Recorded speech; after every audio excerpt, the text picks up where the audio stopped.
இன்றைக்கு நான் உங்களுக்கு ஒரு முக்கியமான கொஞ்சம் நீண்ட ஒரு பாடத்தை கற்றுக் கொடுக்க போகிறேன். ஒருவேளை இந்த பாடத்தை நீங்கள் வேறு எந்த வழியிலாவது நான் கற்றுக் கொடுக்க நீங்கள் கேட்டிருந்திருக்கலாம், அது பிரச்சனை இல்லை.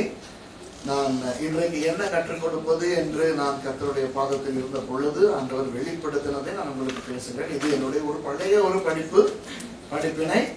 ஆகவே இதை இன்றைக்கு இந்த சபைக்கு அவர் பண்ண சொல்லுவார் என்று நான் நினைக்கவில்லை. காரணம் ஏதோ எனக்கு தெரியாது, தேவையும் இல்லை.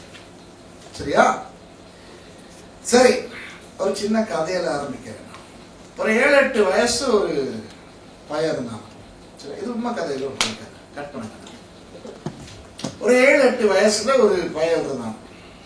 அவனுக்கு ஒரு நல்ல அப்பா, வாட்டசாட்டமான ஒரு நல்ல அப்பா, ஒரு நல்ல அழகான நல்ல ஒரு அம்மா, நல்ல பணக்காரன், நல்ல வசதி. சரியா? அப்ப இந்த பையன் வந்து அப்பா கிட்ட கேட்டானா, அப்பா என் வயதை ஒத்த பையலுக்கு எல்லாம் பைசிக்கல் ஓட்டுறாங்க, எனக்கு ஒரு பைசிக்கல் வாங்கிட்டாங்க. ஏன்னா மகனுக்கு தெரியும் அப்பாவுக்கு அந்த பைக் வாங்கி கொடுக்கறதுக்குரிய வசதி வக்கெல்லாம் இருக்கு. வந்து கேட்டாரா அப்பா கிட்ட, அப்பா நீங்க என்னை நேசிக்கிறீங்களா? ஆமா ராசா. என்ன ராசா, என்ன நான் உண்ட அப்பா தானே, உன்னை நேசிக்காம இருக்கணும். அப்பா எனக்கு ஒரு பைக் வாங்கிட்டாங்க. அப்பா சொன்னாராம், தம்பி நீ நல்லா படி, நான் உனக்கு வாங்கி தரேன். மாட்டேன்னு சொல்லல, நல்லா படி, நான் வாங்கி தரேன். சும்மாவே நல்லா படிக்கிற பயல். சரி, இன்னும் கொஞ்சம் நல்லா படிச்சானா, நல்ல மார்க்ஸ் எல்லாம் வாங்கினானா. அப்புறம் வந்து கேட்டானா அப்பா கிட்ட, அப்பா நல்ல மார்க்ஸ் வாங்கியிருக்கிறேன், இந்த வருஷம் பாஸ் ஆகிட்டேன், பைஸ்கல் வாங்கி தரேன், நீங்களே வாங்கி தரீங்களா? இல்ல இப்பவே இல்ல, நீ இன்னும் படி, இன்னும் நல்லா படி. போக போக இவனுக்கு மனசுல கொஞ்சம் வேதனை வருதான். இப்ப 8 வயசு தாண்டி 9 வயசு ஆயிடுச்சு. அடிக்கடி வந்து அப்பாவை கேட்டுக்கிட்டே இருப்பாங்க. சில நேரம் அப்பா வந்து நல்லா சொல்லிக்கிட்டு இருந்தாரு. ஒரு நாள் கோபத்துல சொல்றாரு, சும்மா இரு, உனக்கு பைஸ்கல் கிடையாது, ஒண்ணு கிடையாது, ஒழுங்கா படி அப்படின்னு சொன்னோம்னா மனம் வேதனை வெளியே வந்து அழுதுகிட்டு இருந்திருக்கான். அப்ப அதை பார்த்துக்கிட்டு இருந்திருக்காரு பக்கத்துக்கிட்டு இருக்காரு. அவர் தம்பி என்ன அழுகிற? பாருங்க அங்கிள், நான் அப்பா கிட்ட சைக்கிள் கேட்டேன், ரொம்ப காலமா கேட்டேன், எக்ஸாமுக்கு படித்தேன், பாஸ் ஆனேன். இப்ப பாருங்க எவ்வளவு காலம் அப்பா இப்ப என்ன வாங்கி கொடுக்க மாட்டேங்கிறார். ஓ அப்படியா? சரிங்க வா, வீட்டுக்கு வா, ஒரு விஷயம் காட்டுறேன். ரொம்ப வீட்டுக்கு போனானா, வீட்டுக்கு போய் அந்த பின் சைடுக்கு போனா ஒரு அழகான அந்த ஹாஃப் பைக் ஒன்று இருக்கு. ஒரு ஹாஃப் பைக் ஒன்று. அங்கிள், இந்த மாதிரி ஒரு பைக் தான் நானும் அப்பா கிட்ட கேட்டுக்கிட்டு இருக்கிறேன், வாங்கி தர மாட்டேங்கிறாரு. சரி, நீ அப்பாவுக்கெல்லாம் ஒன்றும் சொல்ல வேணாம். நீ என்ன ஸ்கூல் விட்டு வந்த பிறகு, சரியா, அம்மா மட்டும் தானே வீட்டுல இருக்கோம், விளையாட போறேன்னு சொல்லிட்டு நைஸா இங்க வா. அப்பா வர்றதுக்கு சாயங்காலம் ஆகும் தானே. வந்து இந்த சைக்கிள் எடுத்துக்கிட்டு அப்படி பின்னால போயிட்டு யாருக்கும் தெரியாம நல்லா அந்த கிரவுண்ட்ல வேண்டிய மாதிரி நீ ஓடி விளையாடிட்டு வந்து பைஸ்கலை வச்சுட்டு வீட்டுக்கு போயிடு. ஐயோ, இவன் நினைச்சானா, என்ற தெய்வமே, இந்த ஆள் எனக்கு அப்பாவா இருந்தா எவ்வளவு நல்லா, எனக்கும் ஒருத்தன் இருக்கிறானே அப்பாங்கிற பேர்ல. சரியா? அப்ப இவன் கேட்டானா அந்த பக்கத்து வீட்டுக்காரர்கிட்ட, அங்கிள் ஏன்னு நினைக்கிறீங்க நீங்க, அப்பா ஏன் எனக்கு வாங்கி தர மாட்டேங்கிறாருன்னு நினைக்கிறீங்க? அவருக்கு தான் காசு இருக்கே அப்படின்ட்டு. அப்ப அங்கிள் சொன்னாராம், தம்பி இந்த உலகத்துல இருக்கிற எல்லாரும் என்னைய மாதிரி இருக்க மாட்டாங்க தம்பி. ஒருவேளை நீ எனக்கு பிள்ளையா பிறந்திருந்தீங்கன்னா இந்நேரத்துக்கு உனக்கு நான் மோட்டார் பைக்கே வாங்கி கொடுத்துருப்பேன், சின்ன மோட்டார் பைக் ஒன்று. சரியா? அதை பத்தி பிரச்சனை இல்லை. அப்பா இல்லாட்டி என்ன, அப்பா வாங்கி கொடுக்காட்டி என்ன, என்னைக்கு இந்த அங்கிள் இருக்கிறேன் அப்படின்ட்டு. சரியா? மகனுக்கு தெரியாது இந்த அப்பாட சிஸ்டம் என்ன தெரியுமா? அந்த அம்மா, அந்த அங்கிளுக்கு அந்த அம்மா மேல ஒரு கண். இந்த பக்கத்து வீட்டு அங்கிள் இருக்கானே, அவன் ஒரு காடே, அவனுக்கு அந்த அழகான அம்மா மேல ஒரு கண். எப்படியாவது அந்த அம்மாவை வெளுத்துறதுக்கு பார்க்கலாம். புரியுதா? அப்ப முடியல. அப்ப இந்த பையனை நல்லா ஃப்ரெண்ட் ஆக்கிக்கிட்டா இது மூலமா அந்த அம்மாவை ரீச் பண்ணிடலாங்கிறது தான் அவருடைய திட்டம். புரியுதோ? இப்படி அங்கிள் மாதிரி இருக்காங்க, உங்களுக்கு தெரியுமா? இருக்காங்களா இல்லையா? இருக்கிறாங்க. தெய்வம் எல்லா இடத்துலயும் இருக்கிறாங்க. சரியா? நிறைய சிஸ்டர் மாதிரி இருக்கிறீங்க. உங்க சின்ன காலத்துல எத்தனை அங்கிள்மார் உங்களுக்கு அன்பு காட்டி உங்களை வந்து பாசத்துல தடவை ட்ரை பண்ணிருப்பாங்க கூட உங்களுக்கு தெரியுமா இருக்கும். நடக்குதா? சரியா? சில அங்கிள்மார்களுடைய பாசம், நான் உனக்கு அப்பா மாதிரி அம்மா, இந்த விளையாட்டு இந்த ஜில்மாலாம் நமக்கு தெரியும், இந்த உலகத்துல ஏராளமா இருக்கு. அப்போ அந்த அப்பா ஏன் பைசிக்கல் வாங்கி கொடுக்கலன்னு நினைக்கிறீங்க? அவனுக்கு வாங்கி கொடுக்கணுங்கிற ஆசை அப்பாவுக்கு இருக்குது, வாக்கு வசதி இருக்குது. ஆனா அப்பாவுக்கு தெரியும், இப்ப இவனுக்கு வாங்கி கொடுத்தா ஒழுங்கா படிச்சுக்கிட்டு இருக்கிறான், வீணா போயிடும். எந்த ஒரு நல்ல அப்பனுக்கும் தெரியும் தன்னுடைய பிள்ளைக்கு எதை எப்பொழுது எப்படி கொடுப்பது என்று. சரியா? அந்த பிள்ளைகளுடைய எதிர்காலத்தை குறித்து அந்த பக்கத்து வீட்டு மாமாவுக்கு அக்கறை இல்லை. அவனுடைய எண்ணம் எல்லாம் அந்த தாயை வலைக்குள்ளே மாட்டி சிக்க வைப்பது. சரியா? இப்போ இன்றைக்கு நான் பேச போகிற இந்த பிரசங்கத்தினுடைய தலையங்கம் என்ன தெரியுமா? சாத்தானுடைய வரங்கள். என்ன சாமான்? சாத்தானுடைய வரங்கள். இப்போ எல்லாரும் ஆவியின் வரங்கள் கேள்விப்பட்டிருக்கிறோம், பரிசுத்த ஆவியின் வரங்கள் இதை பத்தி பிரசங்கம் எல்லாம் கேட்டிருக்கோம். இதெல்லாம் சாத்தானின் வரங்கள். சாத்தானுக்கு வரங்கள் இருக்குமா? இருக்கிறது. எப்படி என்றால், இன்றைக்கு சாத்தானாக செயல்படுகிறவன் முன்பு ஒரு தேவதூதனாக இருந்தவன். சும்மா தேவதூதன் அல்ல, ஒரு பிரதான தூதனாக இருந்தவன். சரியா? அவனுக்கு பேர் என்னவென்று எங்களுக்கு தெரியாது. ஆனால் அவனை வர்ணித்து ஒரு இடத்திலே அதிகாலையின் மகன் என்று சொல்லி இருக்கிறது. சரியா? ஏசாயா 14வது அதிகாரத்திலேயே இந்த தேவ தூதனை வர்ணித்து அதிகாலையின் மகனாகிய விடிவெள்ளி என்று சொல்லி இருக்கிறது. அந்த விடிவெள்ளி என்ற அந்த சொல் லத்தீன் மொழியிலே லூசிஃபர். சரியோ? லூசிஃபர். அதெல்லாம் நிறைய பேர் இவனுக்கு லூசிஃபர் லூசிஃபர் என்று சொல்லுகிறார்கள். அது அவனுடைய பெயர் கிடையாது, அது ஒரு வர்ணனை. லூசிஃபர் என்றால் நீங்கள் சந்திரனை பார்க்கும் போது இரவிலே அந்த சந்திரனுக்கு நெருக்கமாக ஒரு பிரகாசித்துக் கொண்டிருக்கிற ஒரு நட்சத்திரம் தெரியும், அந்த நட்சத்திரம் அதுதான் லூசிஃபர். அதாவது வெள்ளிக்கிரகம். சரியா? அப்போ இவனுக்கு பேர் என்ன என்று தெரியாது. ஆனால் ஆண்டவர் 3 பிரதான தூதர்களை சிருஷ்டித்தார். ஒருவன் இவன், இன்னொருவருடைய பெயர் மீகாவேல். வேதத்தில் அவருடைய பெயர் சொல்லப்பட்டிருக்கிறது, அதனால எங்களுக்கு தெரியும். மற்றவருடைய பெயர் காபிரியல், அதுவும் வேதத்தில் சொல்லி இருக்கிறது. அப்போ இந்த பிரதான தூதர்களில் ஒருவனாய் இருந்த இந்த இவன் தான் ஆண்டவரை ஆராதிப்பதற்கும் ஆண்டவருடைய சமூகத்தில் நெருக்கமாய் இருப்பதற்கும் உண்டாக்கப்பட்டவன். அவனுக்கு பெருமை வந்து அவன் விழுந்த பொழுது அவனுக்கு பொறுப்பாக இருந்த அத்தனை தேவ தூதர்களோடும் சேர்ந்து அவன் விழுந்து விட்டான். அதனால்தான் தேவ தூதர்களில் 3ல் 1 பகுதி இன்று பிசாசின் ஆவிகளாக செயல்பட்டு கொண்டிருக்கின்றன. சரியோ? சரிதானே? 3ல் 2 பங்கு விழவே இல்லை. அவர்கள் இன்னும் தேவனுடைய சமூகத்திலே இருக்கின்றார்கள். ஆனால் அந்த தூதனோடு சேர்ந்து விழுந்த அந்த 3ல் 1 பங்கினர் தான் இன்றைக்கு பிசாசுகளாக செயல்பட்டு வருகிறார்கள். அப்படி அவன் விழுந்த பொழுது அவனுக்கு கொடுக்கப்பட்டிருக்கின்ற பெயர் சாத்தான். சாத்தான் என்றால் எதிராளி. ஓகே, அது கூட பெயர் கிடையாது. சாத்தான், பிசாசு என்பதெல்லாம் பெயர்கள் கிடையாது. எதிராளி, சத்துரு என்பதுதான் அவற்றினுடைய அர்த்தம். சரியோ? இப்போ அவன் விழுந்தான் அல்லவா பரலோகத்தில் இருந்து. அப்படி அவன் விழும் பொழுது ஆண்டவர் சும்மா அவனை தள்ளிவிட்டாரே ஒழிய, அவன் தேவ தூதனாக இருந்த பொழுது ஆண்டவர் அவனுக்கு என்ன என்ன எல்லாம் கொடுத்திருந்தாரோ அதையெல்லாம் அவர் பறித்துக் கொள்ளவில்லை. புரியுதோ? இப்போ அவன் பிரதான தூதர்கள் ஒருவனாகத்தான் இருந்தான். அப்போ இப்போ மீகாவேல், காபிரியல் என்ற இருவரை பற்றி நமக்கு வேதத்திலே கொஞ்சம் தெரியும். அவர்கள் இருவரும் பிரதான தூதர்கள் 2 பேர். அவர்களை விட நிறைய அதிகாரங்களோடும் ஆசீர்வாதங்களோடும் உண்டாக்கப்பட்டவன் தான் அந்த சாத்தானாய் மாறினவன். சரியா? அப்போ ஆண்டவர் அவனுக்கு என்ன என்ன எல்லாம் கொடுத்திருப்பார், நீங்களே யோசித்து பாருங்கள். அந்த ஒன்றையும் ஆண்டவர் பறித்துக் கொண்டு அவனை கீழே தள்ளவில்லை. புரியுதா? அப்ப இன்றைக்கும் அவன் தேவதூதனாய் இருந்த பொழுது ஆண்டவரால் கிடைக்க பெற்ற அந்த நல்ல காரியங்கள் அவன் கையிலே இருக்கின்றன. இப்போ ஒரு கேள்வி கேட்கிறேன்.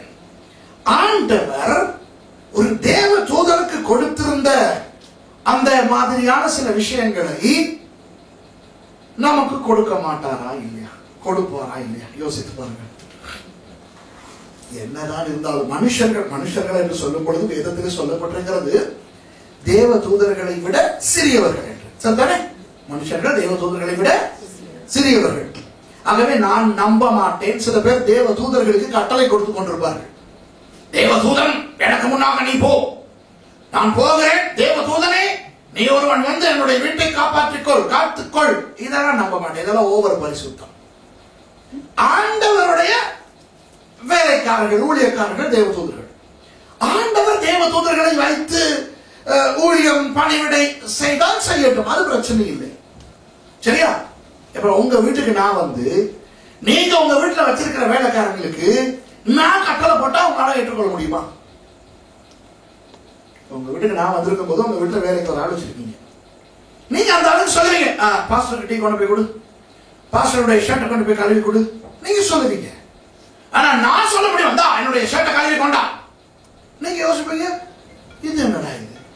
நான் சம்பளம் கொடுத்து வச்சிருக்கேன், ஏன் வேலைக்காரனுக்கு இவன் என்ன கட்டளை கொடுக்குறான்? ஓகே. அதுபோல தேவ தூதர்கள் தேவனுடைய ஊழியக்காரர்கள், தேவனுடைய பணிவிடைக்காரர்கள், மனுஷர்களுடைய ஊழியக்காரர்கள் அல்ல. தேவன் சொல்லி அவர்கள் வந்து மனுஷர்களுக்கு உதவி ஒத்தாசை புரிவது வேதத்திலே உண்டு. சரியோ? இன்றைக்கு சில அதி பரிசுத்தவான்கள் அவர்கள் தேவ தூதர்களுக்கு கட்டளை கொடுக்கின்ற அளவுக்கு வளர்ந்திருக்கிறதாக நினைத்துக் கொண்டிருக்கிறார்கள். அது கூட சரி. இப்போ அதை பற்றி நான் பேசவில்லை. வேதத்திலே சொல்லப்பட்டிருக்கிறது மனிதன் என்பவன் தேவதூதனை விட சற்று சிறியவன். இருந்தாலும் மனுஷர்களை ஆண்டவர் ஊழியக்காரர்களாக படைக்கவில்லை. தன்னுடைய சாயலிலும் ரூபத்திலையும் படைத்தார். தேவதூதர்களை அப்படி படைக்கவில்லை. இயேசு ஒருபோதும் தேவதூதர்களை தன்னுடைய மனவாட்டி என்று சொல்லவில்லை, நம்மை தான் சொல்லுகிறார். சரிதானே? அப்படி இருக்கும் பொழுது பரலோகத்திலே போய் இயேசுவின் மனவாட்டிகளாக பிதாவின் பிள்ளைகளாக வாழ போகிற நமக்கு ஆண்டவர் அந்த தேவ தூதர்களுக்கு கொடுத்த சில ஆசீர்வாதங்களை கொடுக்காமல் விடுவாரா? சொல்லுங்க பார்க்கலாம். கொடுப்பார். சரியோ? ஆண்டவர் நமக்கு பல நன்மைகளை, வரங்களை, ஆசீர்வாதங்களை கொடுக்க வல்லவராய் இருக்கிறார். ஆனால் எல்லாருக்கும் அவர் கொடுப்பது கிடையாது. ஏன் தெரியாது. ஒருவேளை சில பேருக்கு சில ஆசீர்வாதங்களை கொடுத்தால் அவர்கள் வீணாய் போய் விடுவார்கள். இப்போ பிள்ளைக்கு எண்ணத்தை கொடுக்க வேண்டும், எண்ணத்தை கொடுக்க கூடாது என்ற அம்மாவுக்கு தெரியும் தானே. சில நேரம் வீட்டுக்கு போயிருக்கிற எனக்கு நான் அம்மா இல்லை, எனக்கு தெரியாது. இப்போ நான் திருமணம் எல்லாம் செய்ய முன்பு அந்த காலத்துல என்னுடைய அண்ணன் திருமணம் செய்து அவர்களுக்கு ஒரு அழகான பெண் குழந்தை பிறந்தது. நான் பைபிள் ஸ்கூல்ல படிச்சுக்கிட்டு இருந்தேன் அந்த காலத்துல, கொழும்புல ஜாயல. கண்டி தான் எங்களுடைய ஊரு. அப்ப பைபிள் ஸ்கூல்ல இருந்து திடீர்னு லீவ் கொடுப்பாங்க. பைபிள் ஸ்கூல்ல எல்லாம் காலையில 5 மணிக்கு எழும்பி ஓடி அப்புறம் வந்து ஜெபிச்சு செப்பல் போய் அப்ப ஒழுங்கா நிம்மதியான தூக்கம் இருக்காது. அந்த லீவுக்கு ஒரு 2-3 நாள் கிடைக்குது தானே, அந்த நாள் தான் வட்டியும் முதலுமா தூங்குறது. சரியா? காலையில் ஒரு 11:30 மணி வரைக்கும் படுத்து கிடப்பேன்.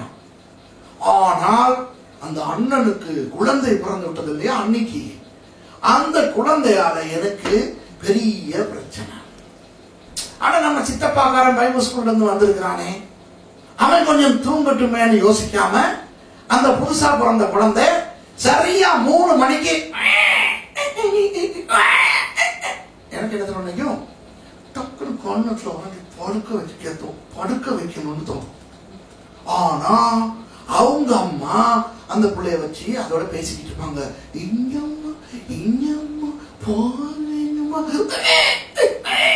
பால் வேணுமா. இங்க நான் யோசிப்பேன், சரி அந்த சின்ன பிள்ளைக்கு தான் தெரியல, இந்த கர்ம மாடுக்குமா தெரியல, இங்க ஒருத்தர் நான் படுத்திருக்கிறேன். சரியா? அப்போ ஒரு தாய்க்கு தெரியும் ஒரு குழந்தைக்கு என்ன கொடுப்பது, கொடுக்க கூடாது, என்ன எப்படி அந்த பிள்ளையை வளர்க்க வேண்டும் என்று. நமக்கு தெரியாது. சித்தப்பா அம்மாவுக்கு தெரியாது, அப்பா அம்மாவுக்கும் தெரியாது. அப்பா வாங்கின பிறகு நமக்கு இதே பிரச்சனை தான். சரியா? அப்போ ஒரு தாய்க்கு தெரியும். இப்போ அந்த தாய் ஒரு ஒரு சாப்பாட்டை அந்த பிள்ளைக்கு வாங்கி கொடுக்க மாட்டேன் என்றால் அதற்கு காரணம் இருக்கும். பிள்ளைக்கு புரியாது. சரிதானே? ஒருவேளை சிலதுகளை கொடுத்தா அந்த பிள்ளைக்கு வயிற்றுல பூச்சி வரும், சில நேரம் வயிற்றால போயிடும், சில நேரம் அந்த பிள்ளைக்கு சுகம் இல்லாம போயிடும். தெரியும். அந்த பிள்ளைக்கு தெரியுமா?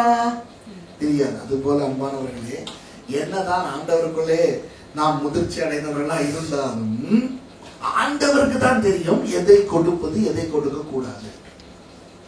அப்போ சில நேரம் ஒரு சிலருக்கு கொடுக்கிற சில வரங்களை என்று வைத்துக் கொள்வோமே, அல்லது ஆசீர்வாதங்களை என்று வைத்துக் கொள்வோமே, வேறு சிலருக்கு கொடுக்க மாட்டார். உடனே நமக்கு மனது வேதனையா இருக்கும். ஐயோ, அவருக்கு மாதிரி எனக்கு இது இல்லையே, இவருக்கு மாதிரி எனக்கு இது இல்லையே என்று வேதனை ஒன்று வரும். அந்த நேரத்திலே மாமா வருவார். யார் அந்த மாமா? திருப்பி சாசு அவர்கள். சரியா? அவர் வருவார். என்னத்தை எடுத்துக்கொண்டு வருகிறார்? அந்த வரத்தை எடுத்துக்கொண்டு வருகிறார். வெளியே போனா நிக்கிறார் மாமா அந்த வரத்தோட. உள்ள வச்சு சொந்த அப்பா கொடுக்காதத வெளியே வச்சு மாமா வச்சு கொண்டு நிக்கிறார். ஒரு கண்டிஷனும் கிடையாது. சரியா? வேணுமா? இந்த அள்ளி தருகிறேன் என்ற தெய்வமே. இதனால இன்னைக்கு மாமாவுக்கு ஆள் செய்யும். சரியா? வேதத்திலே 2 வசனங்கள் இருக்கின்றன. ஒன்று பேதுரு 5ஆம் அதிகாரம் 8வது வசனம்.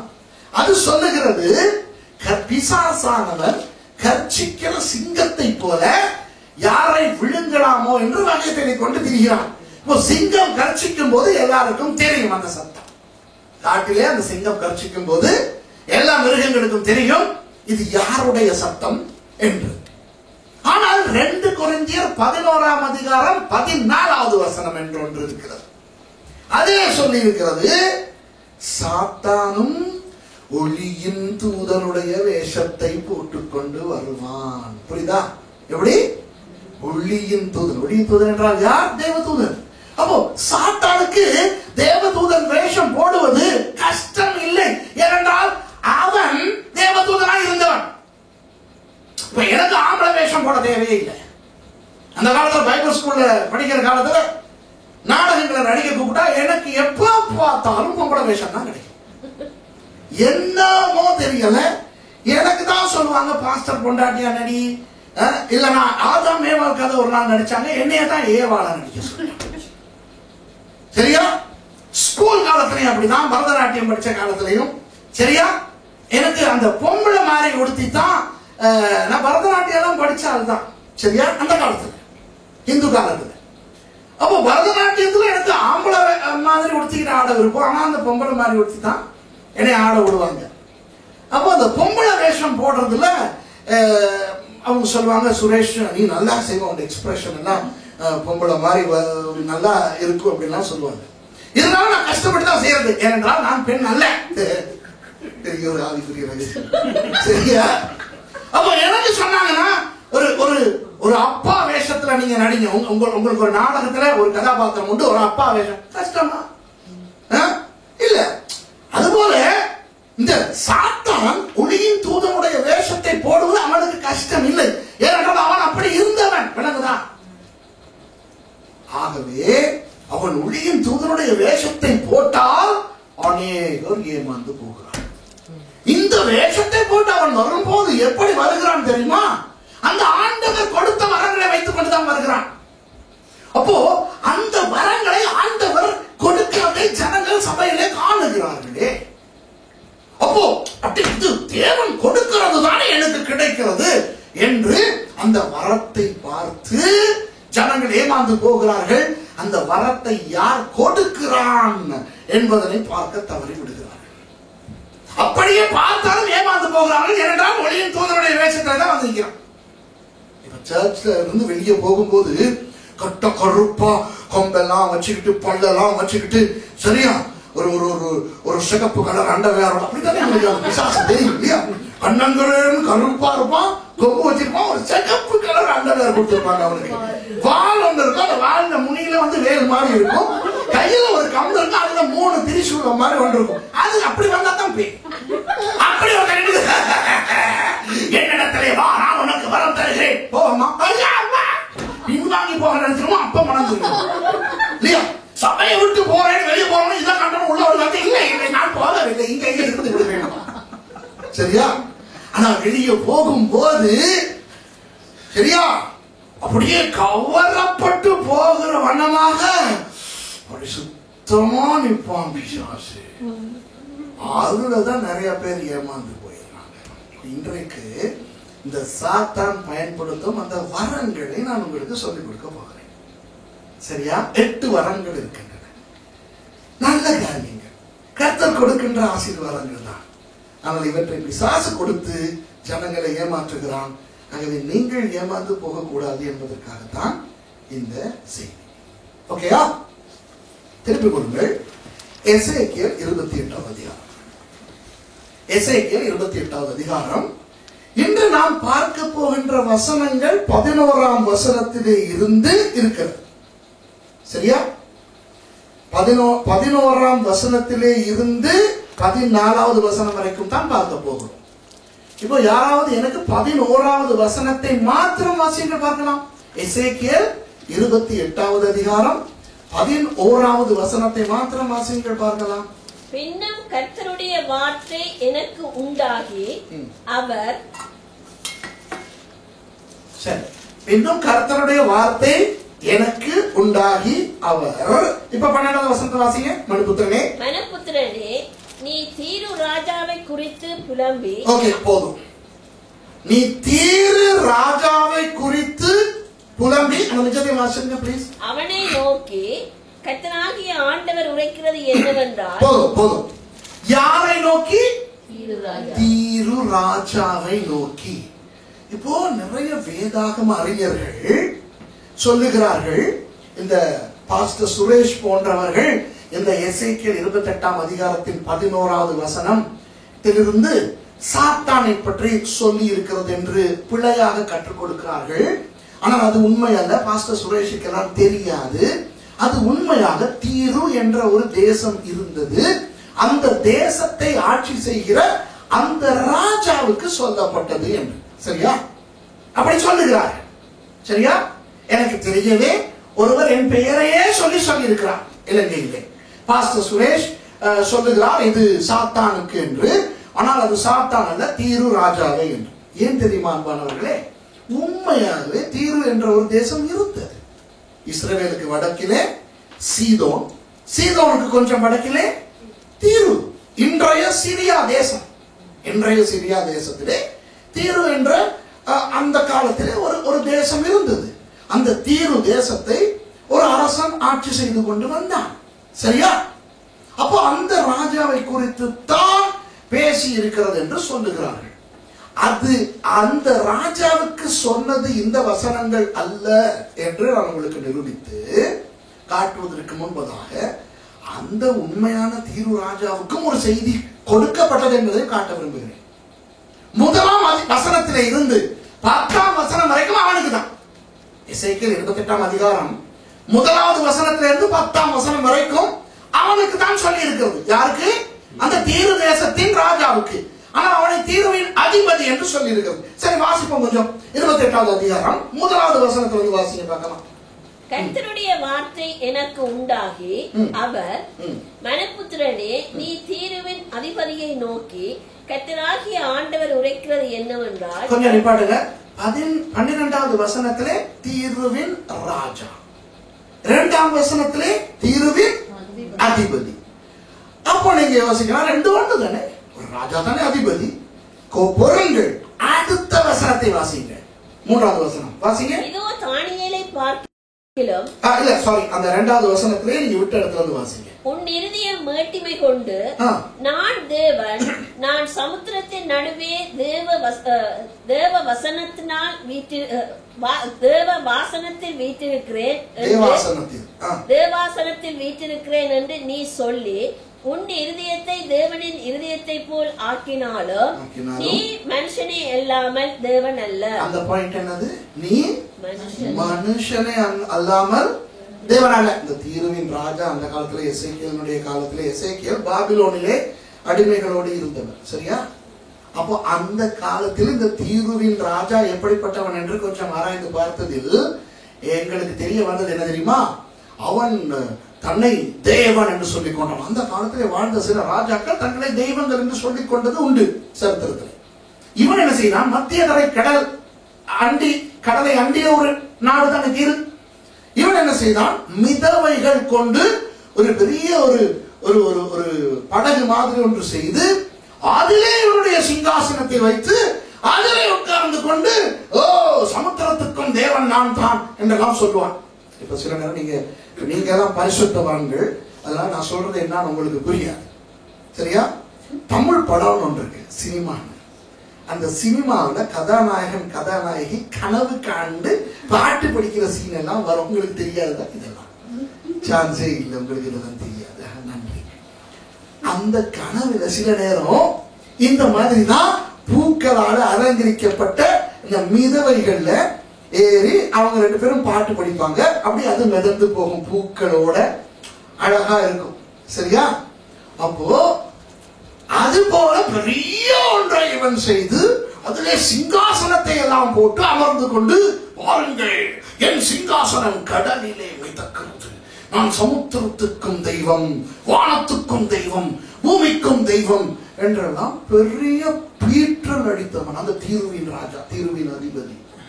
அவனுக்கு எசேக்கியேல் மூலமாக ஒரு செய்தி என்னவென்றால், எடா நீ தேவன் என்று சொல்லிக் கொண்டு உன் இருதயத்தை தேவனுடைய இருதயத்தை போல ஆக்கிக் கொண்டு சமுத்திரத்தின் நடுவில் இருந்து கொண்டு நீ இந்த மாதிரி பாட் போட்டாலும் நீ மனுஷனே அல்லாமல் தேவன் அல்ல. அப்போ அந்த முதல் 10 வசனங்கள் யாரை பற்றி பேசியிருக்கிறது?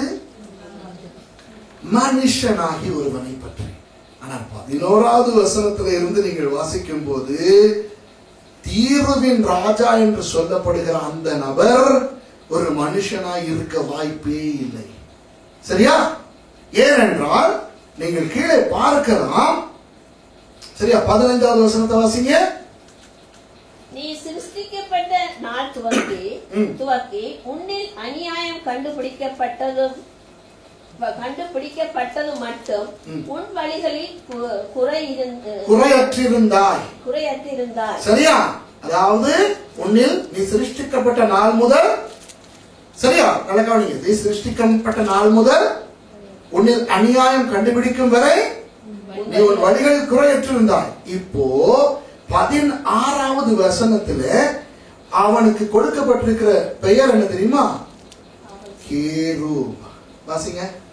நீ உன் வியாபாரத்தின் மிகுதியினால் உன் கொடுமை அதிகரித்து, அதாவது அந்த பரலோகத்தில் அவன் இருக்கும் பொழுது அவன் செய்த விஷயங்களை தான் அப்படி சொல்லி இருக்கிறது மனுஷர்களுக்கு புரிந்து கொள்ளும் விதத்திலே.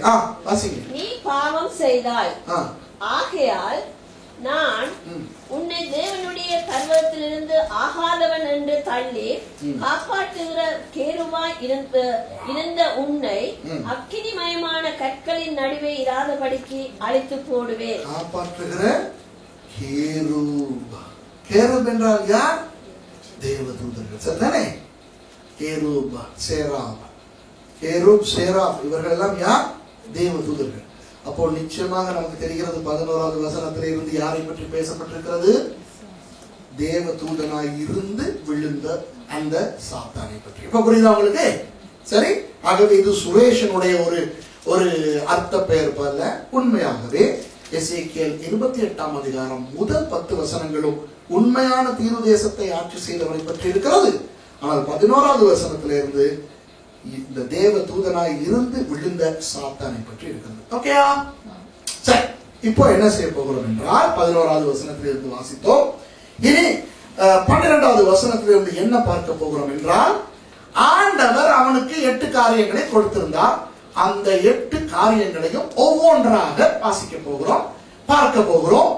இன்றைக்கு அந்த ஒவ்வொரு காரியத்தையும் வைத்து எப்படி சாத்தான் கிறிஸ்தவர்களை வஞ்சித்துக் கொண்டிருக்கிறான் என்று பார்க்க போகிறோம். சரியா? இதை கேட்க கேட்க உங்களுக்கு சில நேரம் பின்வாங்கி போன யாரையாவது உங்களுக்கு தெரியுமானால் நீங்கள் உங்களுக்கு யோசனை வரும், அடடா இவருக்கு இதுதான் நடந்திருக்கிறது என்று. உங்களுக்கும் பிசாசு வஞ்சகமாக உங்களை வெளியே எடுக்க முயற்சித்திருந்தால் இப்போ உங்களுக்கு விளங்க போகிறது, ஓ இதுதான் ரகசியம். சரியா? இந்த 8 காரியங்களை குறித்து நான் உங்களுக்கு சொல்லுகிறேன். இந்த 8 காரியங்களும் நல்ல காரியங்கள், கர்த்தர் சரியான நேரத்தில் சிலருக்கு கொடுக்கிற காரியம். சரியா? சரி, வாசிப்போமா? வாசிங்க. மனுபுத்திரனே, நீ தீரு ராஜாவை குறித்து புலம்பி அவனை நோக்கி, கர்த்தராகிய ஆண்டவர் உரைப்பது என்னவென்றால், நீ விசித்திரமாய் செய்யப்பட்ட முத்திரை மோதிரம். ஓகே, முதலாவது அது. இப்ப அங்க நீங்க வரல வச்சுக்கிறீங்க. இனி அடுத்தது நீங்க அப்புறம் அடுத்தது நீங்க வாசிக்கணும். முதலாவது, இந்த சாத்தானாய் விழுந்தவனுக்கு ஆண்டவர் சொல்லுகிறார், நீ எப்படி செய்யப்பட்டாய், உன்னை நான் எப்படி உருவாக்கினேன், என்னத்துக்காக உருவாக்கினேன் என்றால், நீ விசித்திரமாய் செய்யப்பட்ட முத்திரை மோதிரம். சத்தமா சொல்லுங்க, என்னது? முத்திரை மோதிரம். சும்மா மோதிரம் அல்ல, முத்திரை மோதிரம். இது என்ன முத்திரை மோதிரம் என்றால் என்ன உங்களுக்கு தெரியுமா? அந்த காலத்திலே ராஜாக்கள் அவர்கள் எல்லா விரல்களிலும் மோதிரங்கள் அணிவார்கள். ஆனால் அவர்களுடைய வலது கரத்திலே மோதிர விரலிலே ஒரு பெரிய ஒரு மோதிரத்தை அணிந்திருப்பார்கள். அதற்கு பெயர் தான் முத்திரை மோதிரம். அந்த காலத்திலே ஓலைகளிலே தான் சட்டங்களை எழுதுவார்கள். சரியோ? அந்த சட்டங்களை எழுதிவிட்டு ராஜாவினிடத்தில் கொண்டு வந்து ராஜா அதை மேசையிலே வைத்து அவருடைய மோதிரத்தை அப்படியே அழுத்தி பதிப்பார். ராஜாவுடைய மோதிரம் அழுத்தி பதிந்தவுடன் தான் அந்த எழுதப்பட்ட சட்டம் செல்லுபடியாகும். இனி அப்படி செல்லுபடியாகின்ற அந்த சட்டத்தை ராஜாவே மாற்ற வேண்டுமானால் கூட இன்னும் ஒரு ஓலையிலே அந்த சட்டம் மாற்றப்படுகிறது என்று எழுதி இந்த மோதிரத்தினால் சீல் வைக்க வேண்டும். இதற்கு சிக்னட் ரிங் என்று ஆங்கிலத்திலே சொல்வார்கள். அப்போ ஆண்டவர் இந்த சாத்தானாய் மாறினவனை எதற்காக எப்படி உருவாக்கினார்? முத்திரை மோதிரமாக. அதாவது பரலோகத்தில் ஆண்டவருக்கு அடுத்தபடியான அதிகாரம் கொண்டவனாக அவனை சிருஷ்டித்தார். முதலாவது என்ன தெரியுமா? ஆண்டவர் அவனுக்கு அதிகாரம் கொடுத்திருந்தார். அப்படியானால் மற்ற தேவ தூதர்கள் எல்லாரும் அவனுக்கு கீழ் இருந்தவர்கள். மீகாவேல், காபிரியல் கூட இவனுக்கு கீழே இருந்தவர்கள். அதனால்தான் ஒரு தடவை இவன் வந்து மீகாவேலோடு சண்டை பிடித்த பொழுது மீகாவேலுக்கு தனியாக சண்டை பிடிக்க முடியாமல் போய்விட்டது. சரியா? தானியேல் புத்தகத்திலே வாசிக்கலாம். நீங்கள் 9ஆம் 10ஆம் அதிகாரங்களை வாசித்து பார்த்தால் 21 நாள் உபவாசத்துக்கு பிறகு தானியேல் சொல்லுகிறார், பெர்சியாவின் அதிபதி, தானியேல் இடத்திலே வந்த காபிரியல் சொல்லுகிறார், பெர்சியாவின் அதிபதி 21 நாட்களாய் என்னை வரவிடவில்லை. சரியா? பெர்சியாவின் அதிபதி என்னோடு யுத்தம் செய்து கொண்டிருந்தான். இப்போ நான் வந்திருக்கிறேன். ஏனென்றால் பிரதான தூதனாகிய மீகாவேல் எனக்கு உதவியாக வந்து அவனோட சண்டை போட்டுக் கொண்டிருக்கிறான். நான் உனக்கு இந்த செய்தியை சொன்ன பிறகு நான் போய் மீகாவேலோடு இணைந்து அந்த பெர்சியாவின் அதிபதியோடு போராட வேண்டும். இப்போ நீங்கள் யோசிக்கலாம், இதெல்லாம் சாத்தான் என்று எப்படி சொல்ல முடியும்? ஏனென்றால் ஒரு பக்கத்தில் பெர்சியாவின் அதிபதி என்று இருக்கிறது, இன்னொரு பக்கம் தீருவின் அதிபதி என்று இருக்கிறது. சாத்தான் என்று சொல்லியிருந்தால் இந்த பிரச்சனை இல்லையே என்று. இப்போ தானியேல் புத்தகமும் சரி, எசேக்கியேல் புத்தகமும் சரி எழுதப்பட்டது எப்பொழுது தெரியுமா? யூதர்கள் பாபிலோனிலே 70 வருஷங்கள் அடிமைகளாக இருந்தார்களே அப்போ. அதாவது கிறிஸ்துவுக்கு முன் 586ஆம் ஆண்டுக்கும் 516ஆம் ஆண்டுக்கும் இடையில். சரியா? அந்த காலத்தில் இன்னும் சாத்தான் என்ற சொல் அவர்கள் பயன்படுத்த தொடங்கி இருக்கவில்லை. சரியோ? அது பிறகு வந்த ஒரு சொல். சரியோ? அப்ப அந்த காலத்திலே சாத்தானை குறிப்பதற்கு இவர்கள் பயன்படுத்தின சொல் என்னவென்றால், அவர்கள் பார்ப்பார்கள், உலகத்திலே யாராவது ஒரு கொடியவன் இருக்கிறானா, இருந்தால் அவனுடைய பெயரை அந்த சாத்தானுக்கு வைத்து விடுவார்கள். புரியுதோ? இப்ப இந்த சம்பவம் 2ஆம் உலக யுத்த காலத்திலே நடந்திருந்தால் எசேக்கியேலுக்கு ஆண்டவர் சொல்லியிருப்பார், ஜெர்மனியின் ராஜாவுக்கு நீ சொல்ல வேண்டியது என்னவென்றால், யார்? Adolf Hitler. ஆனா உண்மையான ஹிட்லர் அல்ல, அந்த பெயரை பயன்படுத்தி சாத்தானை குறித்திருப்பார். 70களில் இது நடந்திருந்தால் உகண்டாவின் அதிபதிக்கு, யார் அவரு? இடி அமீன். 90களிலே நடந்திருந்தால் ஈராக்கினுடைய அதிபதி ராஜாவுக்கு சத்தாம் ஹுசேன். புரியுதா உங்களுக்கு? அப்ப 2001ஆம் ஆண்டுக்கு பிறகு நடந்திருந்தா அல் காய்தாவினுடைய அதிபதி ஒசாமா பின் லாடனுக்கு. விளங்குதா? இப்படி இப்போ இது அந்த காலத்திலே எசேக்கியேலுடைய காலத்திலே உலகத்திலே இருந்த ஆக கொடிய பைத்தியக்காரத்தனமான ஒரு ராஜா இருந்தால் அவன் அந்த தீருவின் ராஜா. ஆகவே தான் எசேக்கியேலுடைய காலத்திலே தீருவின் ராஜா என்று சொல்லப்பட்டது. தானியேலுடைய காலத்திலே பாபிலோனுக்கு கீழே அவர்கள் இருந்த பொழுது பர்சியா வளர்ந்து வந்து கொண்டிருந்தது. அப்போ பர்சியாவின் அதிபதி என்று தானியேலுக்கு காபிரியல் சொல்கிறார். இப்ப புரியுதா உங்களுக்கு?